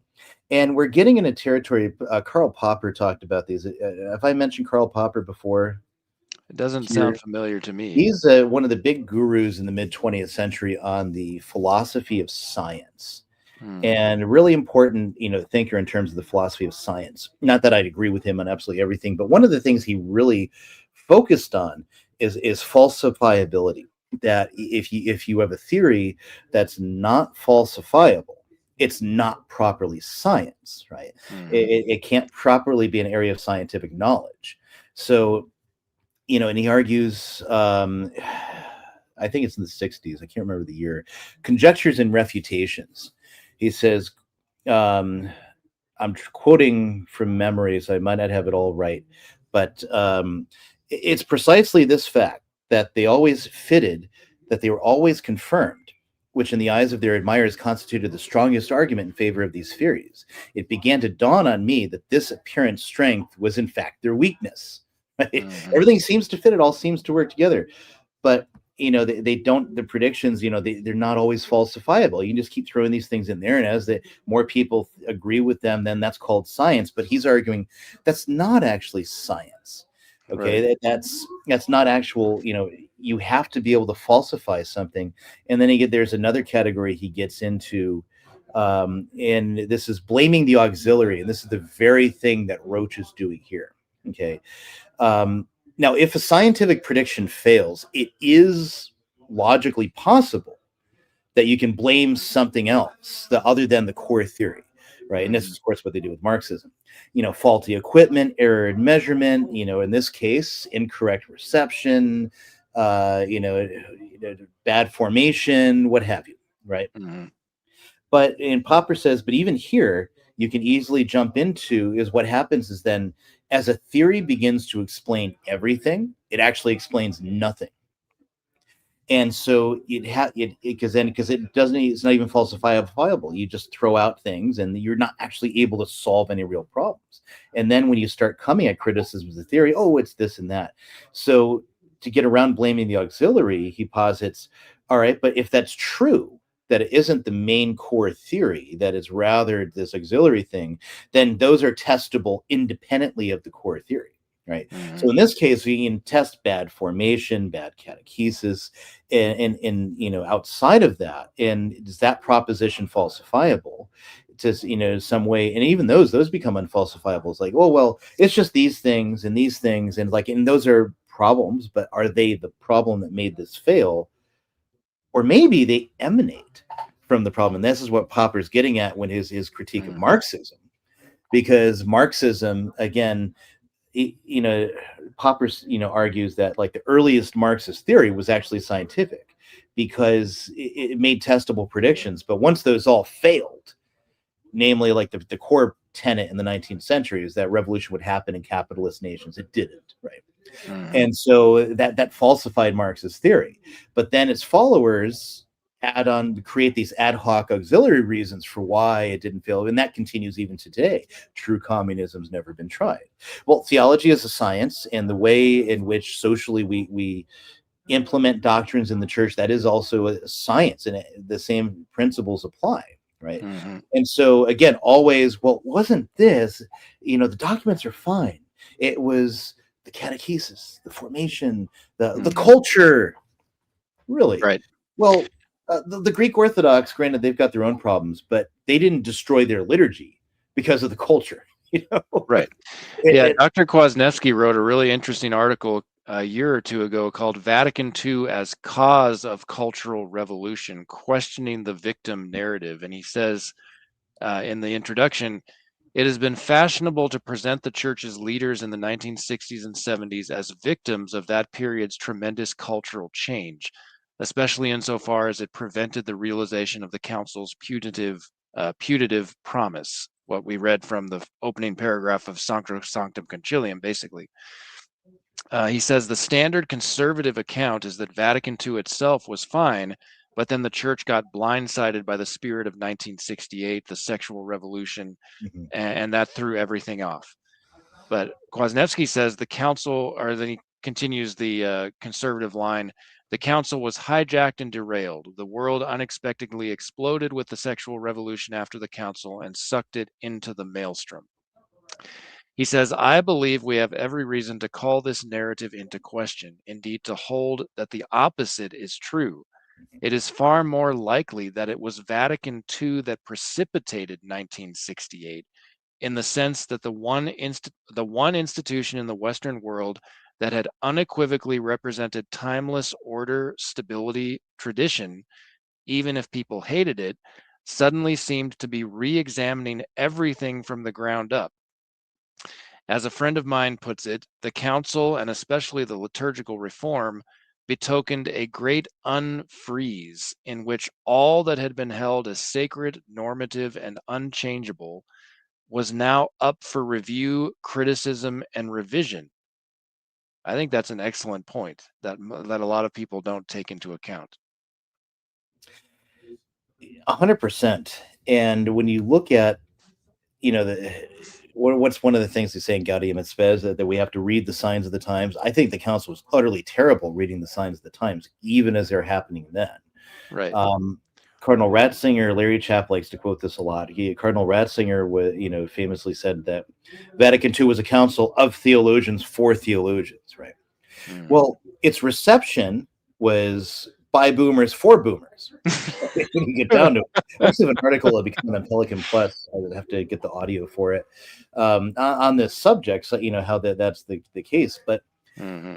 I don't think the Council Fathers, who were from the greatest and silent generations, understood the boomer generation in the same way that old geezers like me struggle to understand like Groypers or Gen Alpha, especially. I have no concept how to even approach or understand what they understand and what not. And you look at, everything that's happened, it must have been dizzying to them. But this all made sense, and to whatever extent they thought it was good or not good or what have you, they didn't read the signs of the times, and the council itself ends up enabling the further advance of the sexual revolution and the cultural decline by changing that one stability that the faithful would have to resist this onset of very unhealthy things in the culture. That doesn't mean that everyone would have stayed that. There wouldn't have been loss in the church. There wouldn't have been, problems and scandals and that sort of thing. But TLM Ryan, what's his channel? Preconciliar Radio. He made this point while he was going over the statistics. And he's a millennial, whereas I'm Gen X. But he gets it too, where it's like, if you're a 70% retention rate like you are before Vatican II, and the sexual revolution comes around, or you have clergy sex scandals, you're in a far better place to weather that than you are with a 30% retention rate of your faithful and questionable adherence to doctrine, dogma, and everything. And so it's the argument, oh, it's just the culture. It's like, it's a both and, not an either or. The council is very much an equation of the cultural decline. Absolutely. All right. So going back to Cardinal Roche's text, put that back on there. I think Be. we're getting close to the end, people. All right. So number 9 says the primary good of the unity of the church is not achieved by freezing division, but by finding ourselves in the sharing of what cannot be shared. I'm not even sure what that means. But he goes on to quote from Pope Francis's document that I described earlier, Desiderio Desideravi, paragraph 61. in which Francis says the following: "We are called continually to rediscover the richness of the general principles exposed in the first numbers of Sacrosanctum Concilium, grasping the intimate bond between this first of the Council's constitutions and all the others. For this reason," Francis said, "we cannot go back to that ritual form which the Council Fathers, cum Petro et sub Petro, felt the need to reform, approving, under the guidance of the Holy Spirit and following their conscience as pastors, the principles from which was born the reform." And then he goes on to say, "The Holy Pontiffs, St. Paul VI and John Paul II, approving the reformed liturgical books, have guaranteed the fidelity of the reform of the council." So this goes back to the notion of putting the living subjects, the notion of the true notion of tradition. The two basic components: you have the objective content being handed on, the objective tradition, and then you have the active tradition, or the living subjects who are doing the handing on.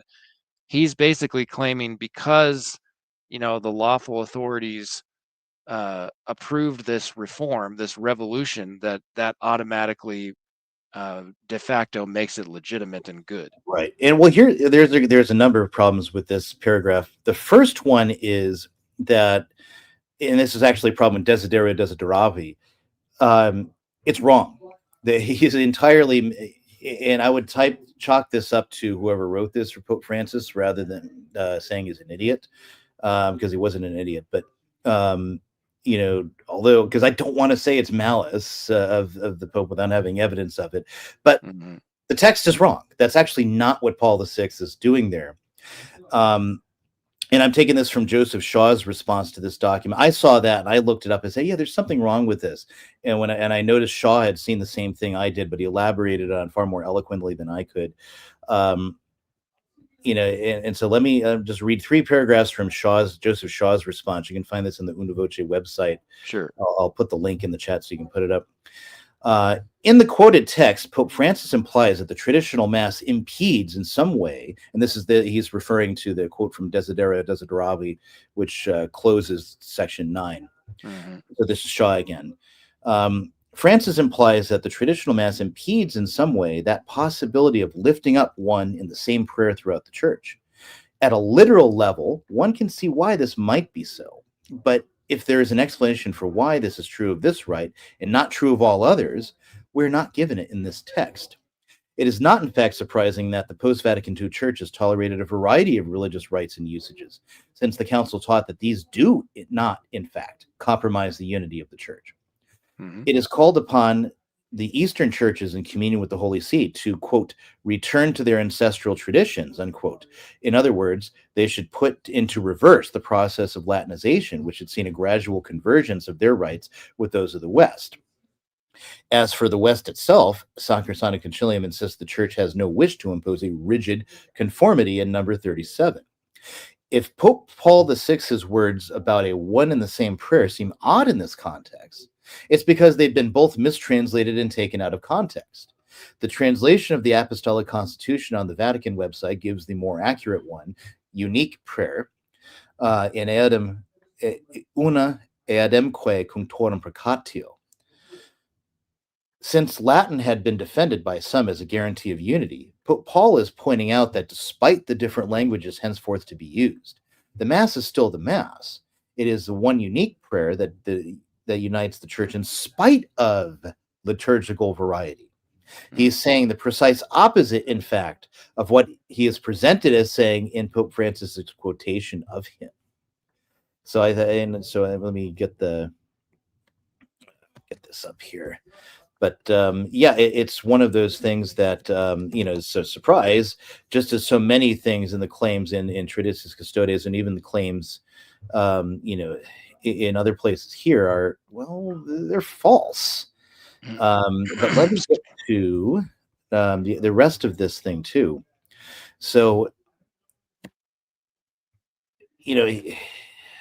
where do we even start?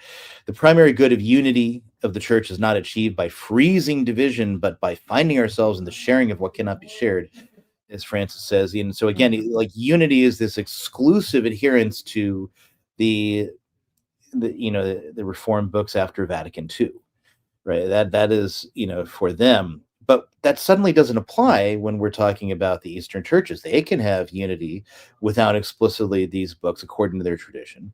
So why can't Catholics be in unity with their own tradition? The logic just doesn't work out. It just ends up being a gratuitous assertion as we come down through it. So it's and then the facts of like what actually happens at the council, what happens afterwards, but the bigger meat's in number 10. So why don't we go there? Because I'm gonna drive a truck through this one. All right, sounds good. Let me actually we do that because I've already read through it, so I'm gonna get something real quick. Sure. All right, let me read number 10 here. The use of liturgical books that the council sought to reform was, from St. John Paul II to Francis, a concession that in no way envisaged their promotion. Pope Francis, while granting in accordance with Traditionis Custodes the use of the 1962 Missale Romanum, pointed the way to unity in the use of the liturgical books promulgated by the Holy Popes Paul VI and John Paul II, in accordance with the decrees of the Second Vatican Council, the sole expression of the lex orandi of the Roman Rite.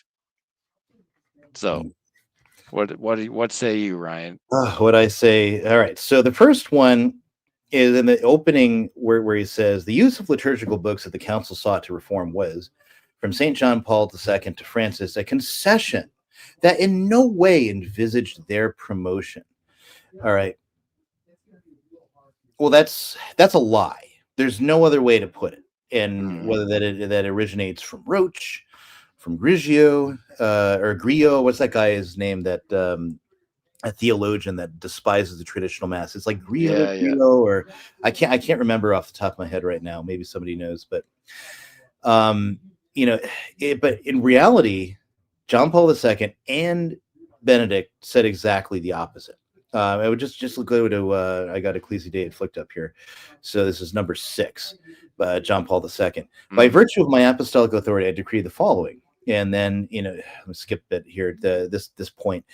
Respect must everywhere be shown for the feelings of all those who are attached to the Latin liturgical tradition by a wide and generous application of the directives already issued some time ago by the Apostolic See for the use of the Roman Missal according to the typical edition of 1962.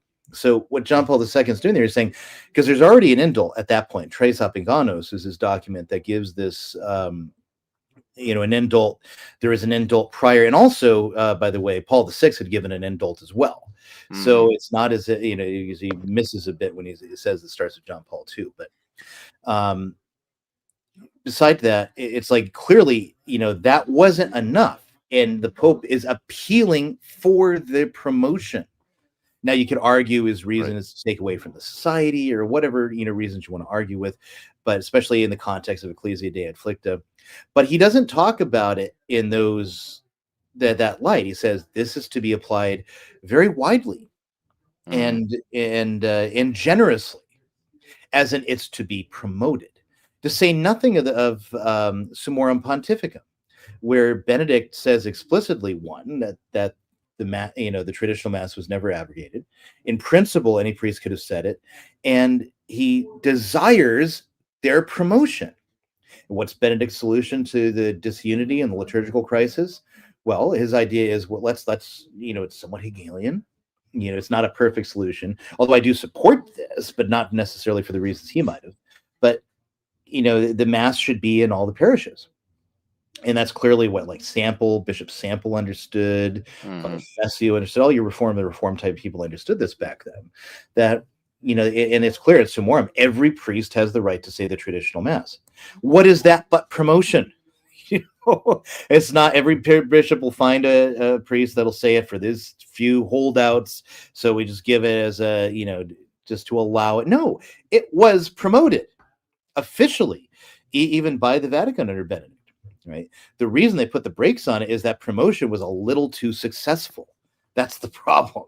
So now you have this rewriting of history, even in Traditionis Custodes itself, where in Jailers, Francis writes, or was written for him, but he obviously agrees with it, that This was only put there to counter the society and aging people who couldn't deal with it. I'm sorry, at the time in Summorum Pontificum came around, the number of aging people from before the council was already on a rapid decline, and far more you were perfectly happy in the Novus Ordo, frankly, from the people who were alive at that time, than were clinging to the traditional mass. It was young people that wanted it.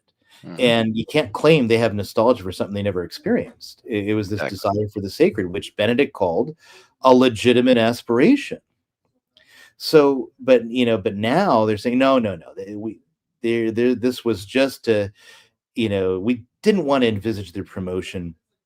We're just trying to get, the way to unity is in the use of liturgical books promulgated by Paul VI and JP2, etc. And then you get to that completely misappropriated quote from Paul VI, not to defend Paul VI that he's suddenly the greatest pope ever or anything like that. So it's one of those things that it's an official lie is what it is. Well, here's what Benedict XVI said in his letter attached to Summorum Pontificum. He said, this is from 2007, immediately after the Second Vatican Council, it was presumed that requests for the use of the 1962 Missal would be limited to the older generation which had grown up with it. But in the meantime, it has clearly been demonstrated that young persons too have discovered this liturgical form, felt its attraction, and found in it a form of encounter with the mystery of the Most Holy Eucharist particularly suited to them. And he also says in that same document, contrary to the claims that it was only a concession to the SSPX, that's the main reason for Summorum Pontificum. I think that was part of it, but he says, I now come to the positive reason which motivated my decision to issue this motu proprio, updating that of 1988, referring to John Paul II's Ecclesia Dei. It is a matter of coming to an interior reconciliation in the heart of the Church, looking back over the past to the divisions which in the course of the centuries have rent the body of Christ. One continually has the impression that at critical moments when divisions were coming about, not enough was done by the Church's leaders to maintain or regain reconciliation and unity. So it was exactly, there's the word. Word for today. Unity. Yeah. So this point number 10, as you said, it's an outright lie, and it was one that, unfortunately, that was repeated by Francis as well. We can. Yeah, and again, I don't want to accuse the late Holy Father of malice, and but if you certainly agree with this proposition, maybe that's the way he understood it. But irrespective of whether there is or isn't any malice, the position itself is a lie. The proposition is a lie, and demonstrably so. Exactly right. All right, well, let's go ahead and tackle this last paragraph from Cardinal Roche's document, and then we can wrap things up because I know it's getting a little bit late. He says, Pope Francis I'm glad that he ended on this, because I think this is really the most important point of the entire text. This is something that we discussed during our last show last September when we were discussing Pope Leo's Crux, his extensive Crux interview. That was our 3-hour marathon show. So Cardinal Roche ends by quoting from Desiderio Desideravi, paragraph 31, which is, I would say, the most important paragraph of that entire apostolic letter. If the liturgy, this is Pope Francis from 2022, if the liturgy is the summit toward which the activity of the Church is directed, and at the same time the font from which all her power flows, quoting Vatican II, well then, we can understand what is at stake in the liturgical question. It would be trivial, Francis says, to read the tensions unfortunately present around the celebration, in other words, the controversy about the traditional Latin Mass, as a simple divergence between different tastes concerning a particular ritual form. The problematic, he said, is primarily ecclesiological, dealing with the very nature of the Church. That's what that word means. I do not see how it is possible to say that one recognizes the validity of the council, though it amazes me that a Catholic might presume not to do so, and at the same time not to accept the liturgical reform born out of Sacrosanctum Concilium, a document that expresses the reality of the liturgy intimately joined to the vision of church so admirably described in Lumen Gentium, which is the council's dogmatic constitution on the church. Yeah. So he's really giving it, I mean, he's giving it all away right here. He's saying Mhm. this is a matter of there's a new ecclesiology from the council and it Right. requires a new liturgy. That's Hmm. essentially what he's saying. Yeah, without a doubt. I mean, and first, the whole argument itself is logically fallacious. It's a false dichotomy. You're trying to argue that adherence to the council, in whatever that even means anymore, is dependent on adherence to every reform that came out of the council. And that's just false. That's a false dichotomy. Okay, is one thing doesn't logically beget the other. You can be critical of the reforms that came after the council and be adhered to at least what reading the Vatican II into Catholic as Catholic a sense as you can. That's Right. entirely possible. So, and of course, anytime that a reform comes out, if it's not producing the fruits, it can be criticized on its merits. Whether this was a good reform or not a good reform. Um, and then again, or it can be the case. What happens if 100 years from now, and somebody says, "Yeah, this is all a mess"? The church or yourself, are you going to say that in the future this pope rejects Vatican II? Well, I mean, actually, I hope so, and that's in some sense. But you know, because again, it's like I accept Vatican II in as much as it agrees with the entire tradition before, and wherever it doesn't, I suspend my judgment until a future pope will clarify it. And Mhm. if it is an error, the church will fix that. And and that's more or less how I square the circle.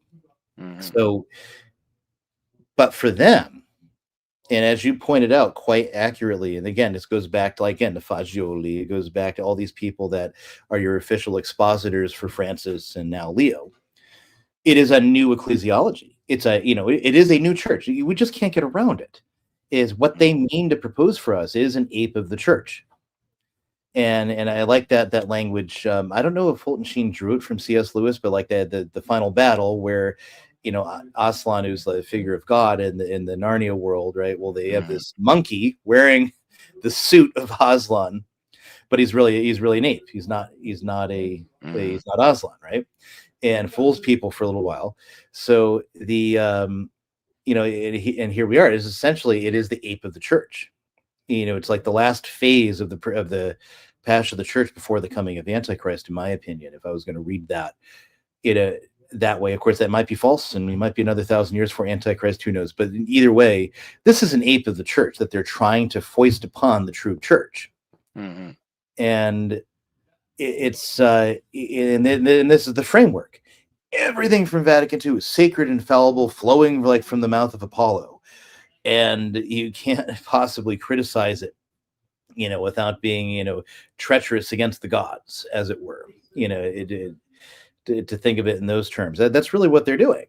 And so obviously there's no reason why you should want this mass, because Mhm. by wanting it, you're showing that you're not with the tradition. And it's back to a point you made earlier. The whole lex orandi, lex credendi. You change the books of the people, and you change their belief. You change the prayer of the people. You change their belief.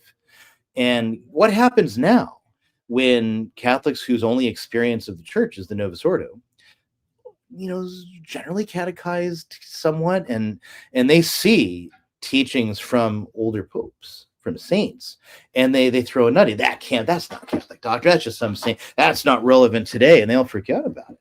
And you're just like, well, this is actually Catholic teaching, and their ignorance becomes the standard of judgment.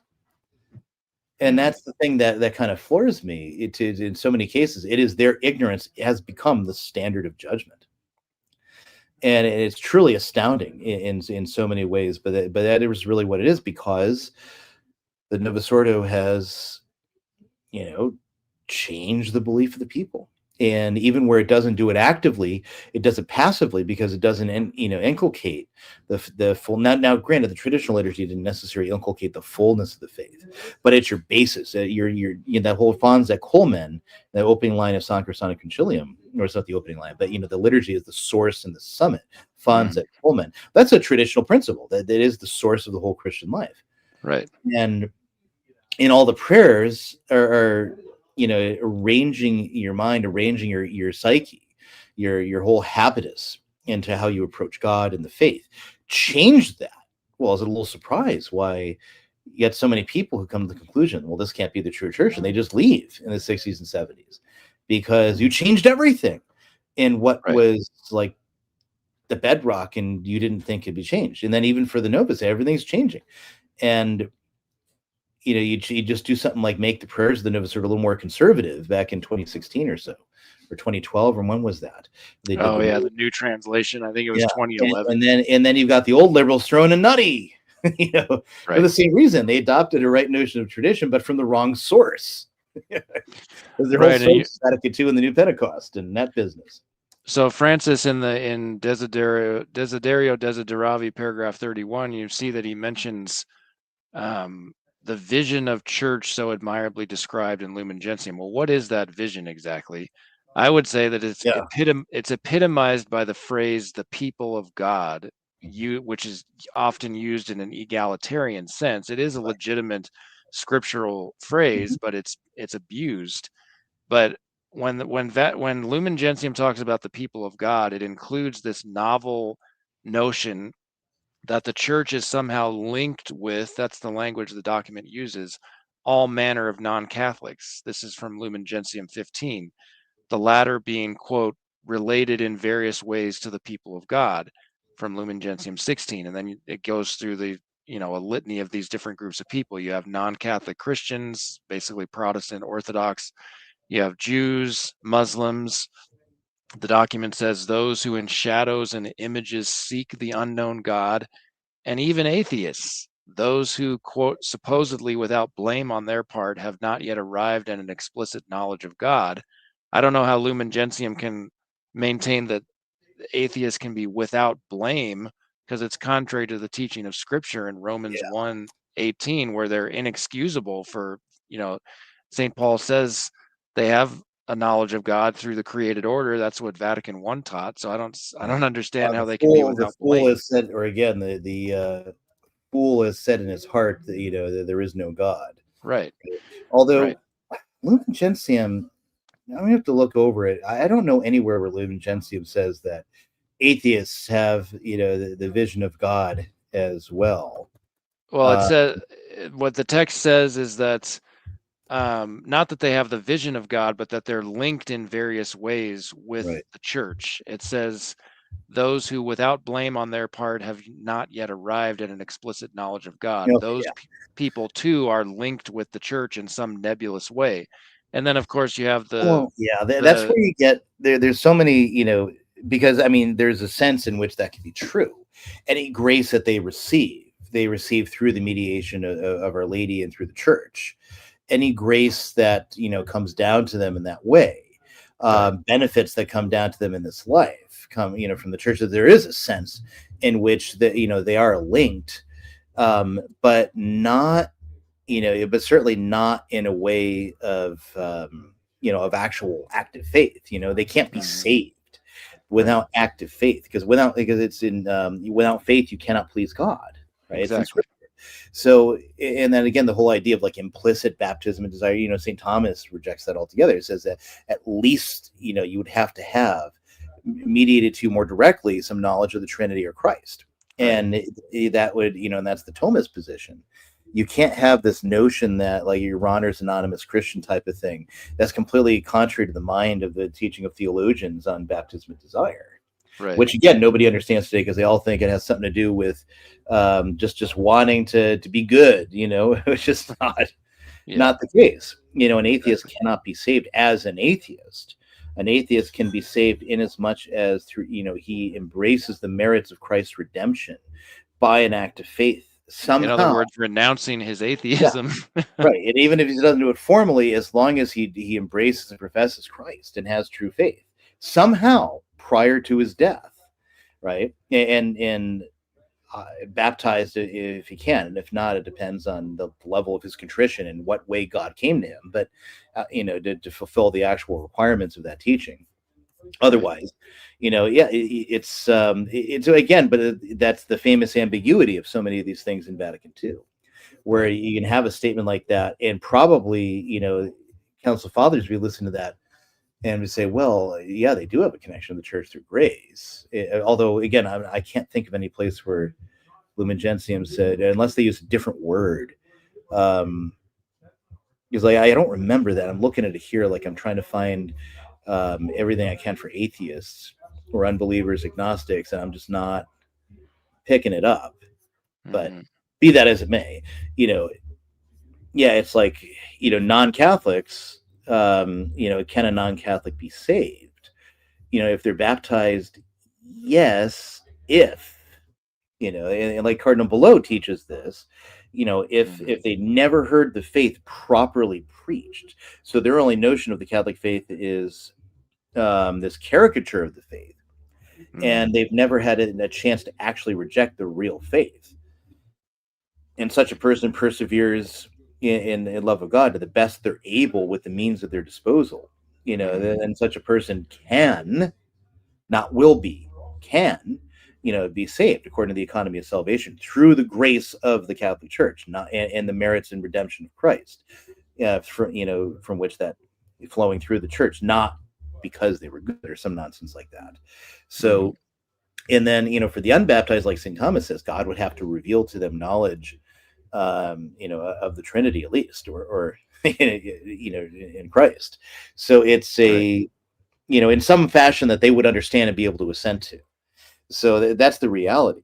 And but if we're gonna, so let's even say that you can read that in whatever wherever part that is in Lumen Gentium in an orthodox sense, right? Even Mm-hmm. supposing you could do that, well, um, you still have the problem of, well, that's not the sense they're taking it. So Right. again, will the real council stand up? And Right. then that's the problem, is that you look at how the council's been implemented and again affirmed, and you can only come to the conclusion that that's actually the way they mean it to be. Whether you want to assign that to the ape of the church or what have you, I don't know. And that's where this stuff becomes too heavy for me. And I just like, I just prescind from the whole thing. I just adhere to everything we believed, Right. before. And if what Vatican II says accords with it and is understood in a Catholic sense, well, that's fine. Well, I mean, you look at Pope Nicholas the Great, when Nicholas the First, when he taught that baptism in the name of Christ was sufficient, and it's in Denzinger. Well, if a priest today baptized in the name of Christ, right, that baptism would have to be redone to be considered invalid. So, well, what's going on here? Well, I mean, back then, what did the church do? It received that in an orthodox sense, and and so like Duranzo, the theologian, he recalls how what recalls this to an orthodox sense, and what what Pope Nicholas meant in this is Mm-hmm. actually referring to the salvific act of Christ, and thus implying the baptism of the three persons. Nevertheless, the subsequent pope said it still has to be Trinitarian. It's one of Right. those things where, again, a misstatement here is always understood according to the proper sense and signification of Catholic theology, and that but with all of that's in Vatican II, it's so so dizzying. Like a future pope, you almost wonder if they're not just going to completely, I don't know how you do it, declare you count the biggest attended council in the history of the church. I don't know how you come and say it's a robber council, but in one way or the other, the church somehow, the vehicle for dealing with it will come around, whatever it Right. happens. I discussed this earlier this week in a live stream. If folks are interested in checking that out, I mean, basically, I agree with the assessment of Bishop Schneider. I forget the exact wording. Let me see if I can pull this up real quick here. So Bishop Schneider released an excellent text in late June of 2020, which was somewhat based on his book-length interview with Diane Montagna, Christus Vincit. And let me see if I can find the quote real quick here. Let's see here. Okay, here we go. So this is what Bishop Schneider says about, what to do. What do we do? How do we deal with Vatican II, essentially? And this is what he says in that text. He says, ultimately, the papal magisterium has to clarify in a convincing manner the controversial points of some of the expressions in the council texts, like stuff found in Lumen Gentium, for example, that we're discussing right now. Until now, this has not always been done in an intellectually honest and convincing way. That's putting it rather nicely, I think. Were it necessary, a pope or future ecumenical council would have to add explanations or even amendments and corrections of those controversial expressions, since they were not presented by the council as an infallible and definitive teaching. And then he goes on to quote from Paul VI, his general audience of January 12, 1966. He says, as Paul VI stated on that occasion, the council, quote, avoided giving solemn dogmatic definitions, engaging the infallibility of the ecclesiastical magisterium. So I think that that something like that definitely has to take place at some point in the future. Without a doubt. So it's yeah, and how it's not going to happen anytime soon, as far as I can tell. So it, Not apart from a miracle of grace, I don't think so. yeah, no, I think we just have to, people have to dig in that whatever the solution is, it's not within our reach as laymen, except through the reach of the Holy Rosary, and how that's going to be. And again, thinking historically, there were problems in the church and issues that persisted for a century or two before they finally got solved. And that's that's a whole nother issue too. The fact that you're trying to, you look at how long sometimes, how deeply entrenched the wrong side is at different times in history. Like when Peter Damian is writing about the infiltration of sodomy into the clergy about the year 1000 or so. He wrote his book, De Gomorrah, right? It was about 80 years before something useful was finally done on that subject. Imagine, you've got issues where pederasty's gone on. And there are very untrustworthy priests that are a bit light in the loafers, as it were, that are, or monks or what have you. And nothing's being done about it. And how that must have affected your faith at that time. And it wasn't, another 80 years before a lot of that gets cleaned up by Gregory the Seventh.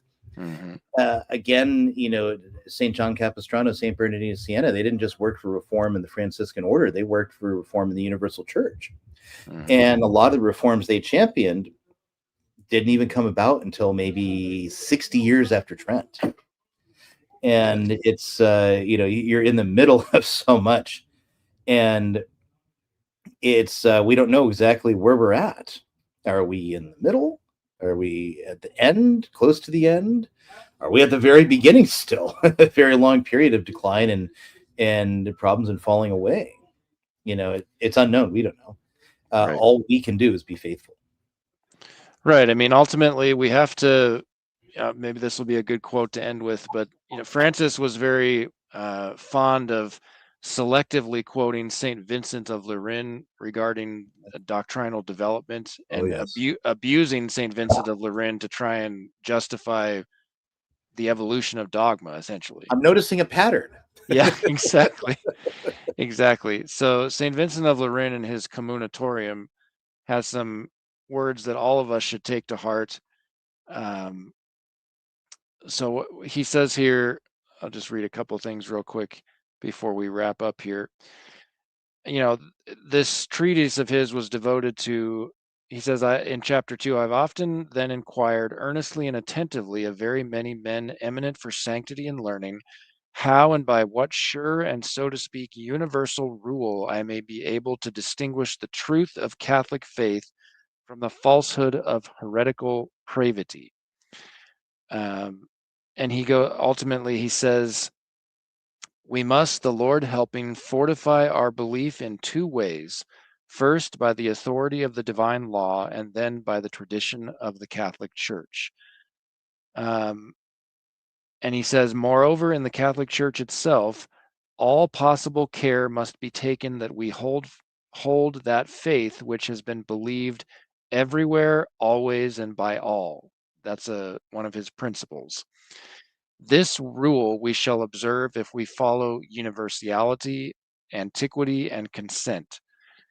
And then in chapter 3, he wrote something. I mean, he's writing in like the mid 5th century, but it's so applicable for our own day. He says, "What then will a Catholic Christian do if a small portion of the church have cut itself off from the communion of the universal faith? What surely but prefer the soundness of the whole body to the unsoundness of a pestilent and corrupt member? What if some novel contagion seek to infect not merely an insignificant portion of the church, but the whole?" Sounds pretty familiar, right? He says, "Then it will be his care to cleave to antiquity, which at this day, in other words, in the present, cannot possibly be seduced by any fraud of novelty." So ultimately, we have to do what St. Paul says at the end of, towards the end anyway, of 2 Thessalonians chapter 2, verse 14. He says, "Therefore, brethren, stand fast and hold the traditions which you have received, whether by word of mouth or our epistle." So that's ultimately the Yeah, answer for us in our daily lives. exactly. And it's funny that quote, always believed, always, everywhere, by all. There's one more thing that St. Vincent added that Francis left out: in eodem sensu, Yes, in the same sense. right. It is the same, signification, meaning, and sense. And we go back again to Vatican I, and I'm always harping on this in Dei Filius, where it says that the dogmas of the faith must be understood in the sense in which Holy Mother of the Church is once declared and Hmm. not departed from, in the name of a new and more efficient understanding, Yes, which is exactly what we keep here. We got a new understanding of human dignity. We have a new understanding of this, and um, infinite dignity, like these things that make no logical sense. right. Metaphysically, they're utterly daft. Um, Promulgated out there, and it's like, yeah, that doesn't make any sense. Or again, you're departing from the sense in which the church has declared or taught something in the name of a new understanding, the very thing Vatican I said you can't do. Exactly. And that's why I think Newman, the authentic Newman, mind you, is a really good witness for this, because this is the very thing that was going on in the Anglican Church that he was fighting against at the Anglican Church. That's why he wrote his book on St. Athanasius and Church of the Fathers. Actually, I just republished that, Church of the Fathers, and got another volume of that to get out, showing how in antiquity, novelty was rejected. We did not create new doctrines and dogmas. It shows the Catholicity of things, and he was already there. His mind was already there, and so he just Hmm. had a couple of hangups with the church that his Catholic friend Ambrose St. John was able to help him clear up. And once he was able to work those out and then he saw it, and God gave him the grace of faith, and he came into the church. And he remained the same anti-liberal that he always was. And liberalism in the 1830s and 40s is what 60 years later would be called modernism. Right. It's the same thing. And actually, here's something for your listeners to do if you haven't done it. You may or may not be aware, if you don't watch British television, there's a show called Yes Minister.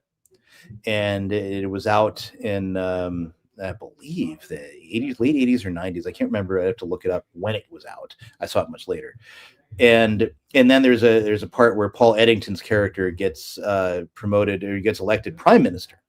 Hmm. And then the show becomes Yes Prime Minister, and there's an episode he has to appoint a new bishop for the Church of England, or he has to nominate, and then the Queen will appoint, but he Right. Right. controls the nomination. The PM does. So yes, de facto he nominates, right? And they say, well, he's a bit of a modernist, and Paul Eddington's prime minister says, well, what's a modernist? And they say, well, he tries to explain what a modernist is. Like, well, saints, Noah's Ark, the Bible itself. They don't believe in any of that. Oh, what do they believe in? Not really much at all, actually. Well, why are they still in the church then? Well, if they left the church, then they wouldn't get their Church of England pensions. So go watch that tonight before you go to bed. Look up what is a modernist, and if you can't find it, what is a modernist, comma, yes, prime minister. And you should find the clip. And it is absolutely hilarious because it's like, wow, you completely nailed everything we're dealing with too. Exactly. That's funny. All right. Well, we made it through the document. Thank you, Ryan, for joining me tonight. It was great to have Just you under on 2 again. hours. This is That's short. right, just under 2 hours. Before we wrap up, I wanted to put your website on the screen, and I'll put a link. I have a link in the description to the video, but I'll put it in the live chat as well. Let me put it on the screen here, and you can tell us what's going on at Mediatrix Press. Let's see, here we go. All right.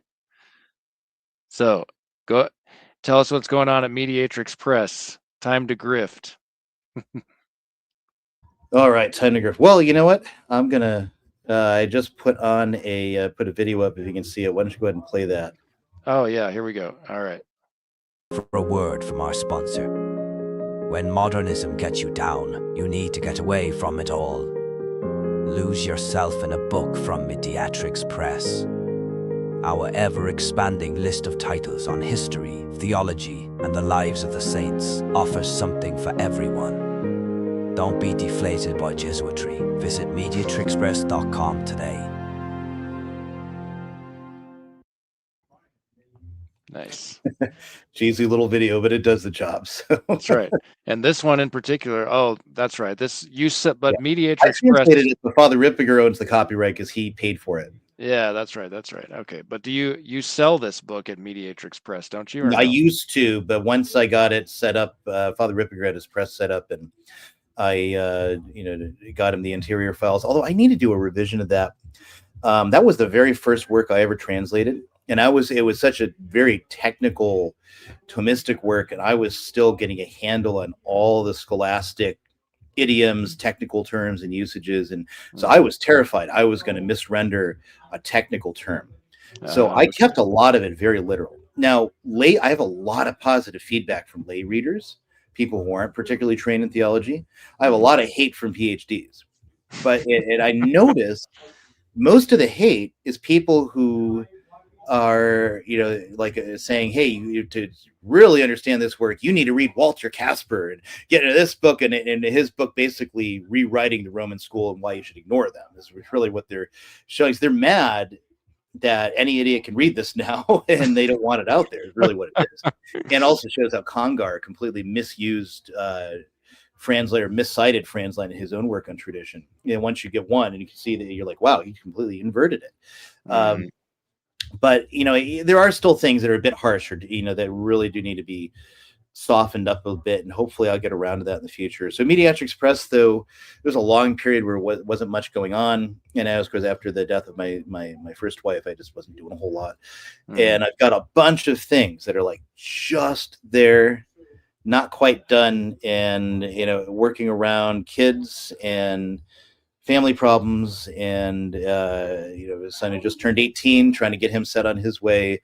Other children are coming up there, and so like trying to balance so many things, new wife and where she fits in the things in the family, and that's hard for anyone in any circumstance coming into a family, especially where there's been tragedy. So that's that's been a job. Well, this one in particular, I got on the screen right now. Yeah, Catechism of Liturgy. That's actually, it's a nice little book. It's short. It's about 70 to 100 pages, somewhere in there. Father Rippiger wrote the forward for it, and what it is, it's a little catechism, question and answer form for the pre-55 liturgy, actually. So what is this? It is this. It is this. Just very clear, concise. I added a little section on there, and I had Father Rippiger look it over before. He said, yeah, that's fine, just to get a few extra things on Eastern rites and a couple other things on Easter Vigil and things. And so, and the breviary too, I wanted to expand that a little bit. And so that's in there. It's a great handy little thing. It's really a great book to have. One of the books in the commercial was up is The Ascent to the Mind of God by the Ladder of Creation. It's by Bellarmine. I did the new translation of it, and it's really great little text, honestly. In terms of approaching God, I had a little pocket version of the Latin. I would take it to adoration and read frequently. Yeah, that one right there. And so that's just a great book.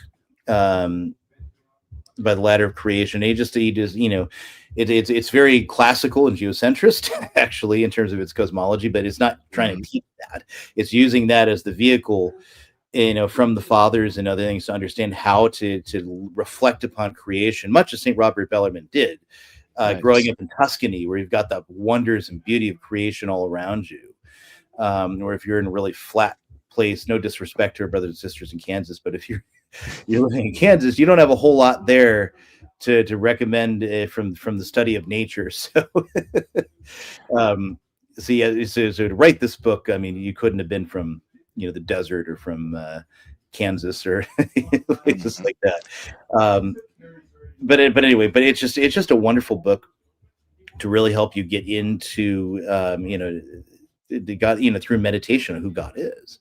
That's and awesome. and there's a lot more I've got coming on. I've got Bellarmine on images and relics that I'm finishing the edited sections now, and hopefully I can have that. I wanted it out in November, it didn't happen, so hopefully soon that'll come out. I've got Bellarmine on the Eucharist, is refutation of the Protestants on the Eucharist.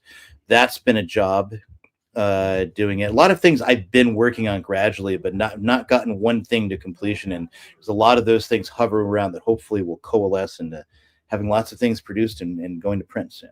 Nice. I also wanted to share this good news that was just recently announced here. Let me see, put it up on the screen, by our friend Joshua Charles, who's the founder and the director of Eternal Christendom. He posted, I guess it was just earlier this week, actually, a couple days ago. Very happy to announce the latest addition to the Eternal Christendom bookstore, Mediatrix Press. They are offering a 15% discount to the Eternal Christendom tribe. Ryan Grant is restoring ancient, long untranslated works to print. And then he has the link in a comment to his post. So very glad to hear that. And I'm hoping to interview Joshua at some point. I know he's very interested in it. Obviously, he's known for his knowledge of the church fathers, reading through lots of them. And also, he's particularly interested in the topic, the passion of the church, in the writings of the fathers and, the coming of the Antichrist and all that kind of stuff. So I'm looking forward to interviewing him on those subjects at some point in the future. So I did put a link to Mediatrix. It's just mediatrixpress.com. It's in the live chat. There's also a link in the description to the video for today. Right. I'm also going to be on. Joshua's going to interview me. Nice. That's going to be recorded next week. I don't know when he's going to release it, but I'll have a heads up when he does, and I'll put that out there. But we're mostly talking about. I think we're going to be talking about Luther and Catholic reform before Luther. And so why Luther was not necessary. You hear that so much. Luther was necessary to reform the church. Never could have reformed without. It's like, really? You're saying you need to break the unity of the church and lead souls out of the church into hell in order to reform it? That's ridiculous. But that's the mantra these days. Even figures like Bishop Barron, I think he said something to that effect when Ben Shapiro interviewed him a couple years ago. It was very scandalous. Oof, that interview. It's like, Barron's one of these people. It's like, he does some things that are good. I don't want to take away anything he does legitimately good and useful, but there's all these things that aren't, of course. And like, telling Shapiro that, well, Catholicism is the privileged way. Why don't you tell him that he needs to convert for the salvation of his soul? If it's just the privileged way, hell, I'm just going to go back and be a Jew. Right. I don't do anything and I can still be saved. But that's not the way it is. Thy salvation is through Christ and the church. Thanks be to God for that. I didn't deserve that and have lost any right or claim to that 1,000 times over by my sins, but I still am here by God's grace and mercy, even though I don't deserve it in any way, shape, or form. And so, and I'm thankful for that. I'm not giving that up for anything. And so, the privileged way, what a bunch of malarkey. Sorry. Exactly. All right. Well, thank you to everybody who's joined us live. We have around 170 people who are with us right now. So thank you, everybody. Please do, if you enjoyed the discussion, give us a like, thumbs up on YouTube, and subscribe to my channel. Does Mediatrix Press have a channel? Can people is that something people can subscribe to? There technically is I haven't done anything with it. I'm trying to decide what I'm going to do because I want to get more things like this. I just have to figure out how it's going to be pre-recorded rather than live, because I just can't manage doing the live. I have to do things at like 3 a.m. while little ones are still asleep and such. So right. I don't know exactly what I'm going to do yet, because it's a problem of the efficient use of my time. And I'm sure you go through the same question with what you're going to do. And, it's like, I want to do niche things on history and to produce little history programs. And there is definitely an audience that will watch it. Will it be worth my time and profitable? Maybe at some point. Maybe I just want to do it because I can, but it's a question of what can I fit this in with everything else? And so Sure. that, and it would be great if I had, like a Mediaster Express channel going that was doing little history videos on many of the saints' lives that we sell, or on. I still have this vision that I want to do, like maybe use some AI generated video to help it out, to save some money, but produce a life of St. Robert Bellarmine in 10 parts, a half hour each, or 20 parts, really. Half hour each, on different, as his life is so incredible, so amazingly involved in all the events that are going on then. And to break it down without getting bogged down too much in theology or political philosophy or any of these other types of things, and just solely focus on, the things that in his life are just amazing things, and putting it all together. And that would be great. It's just time and money. Yes, exactly. Well, at any rate, folks can visit mediatrixpress.com and consider purchasing one of the books that Ryan has published there, and support his family in that way. Thank you again for everybody who's joined us tonight. And as I like to do at the end of the show, I remind folks that my channel, Veritatis Vox, the name is based on, it's really an allusion to our Lord's words to Pontius Pilate on Good Friday, during, when Pilate is asking him if he is a king, all of that. And our Lord tells him, for this I was born, for this I came into the world, that I should give testimony to the truth, and those who are of the truth hear my voice.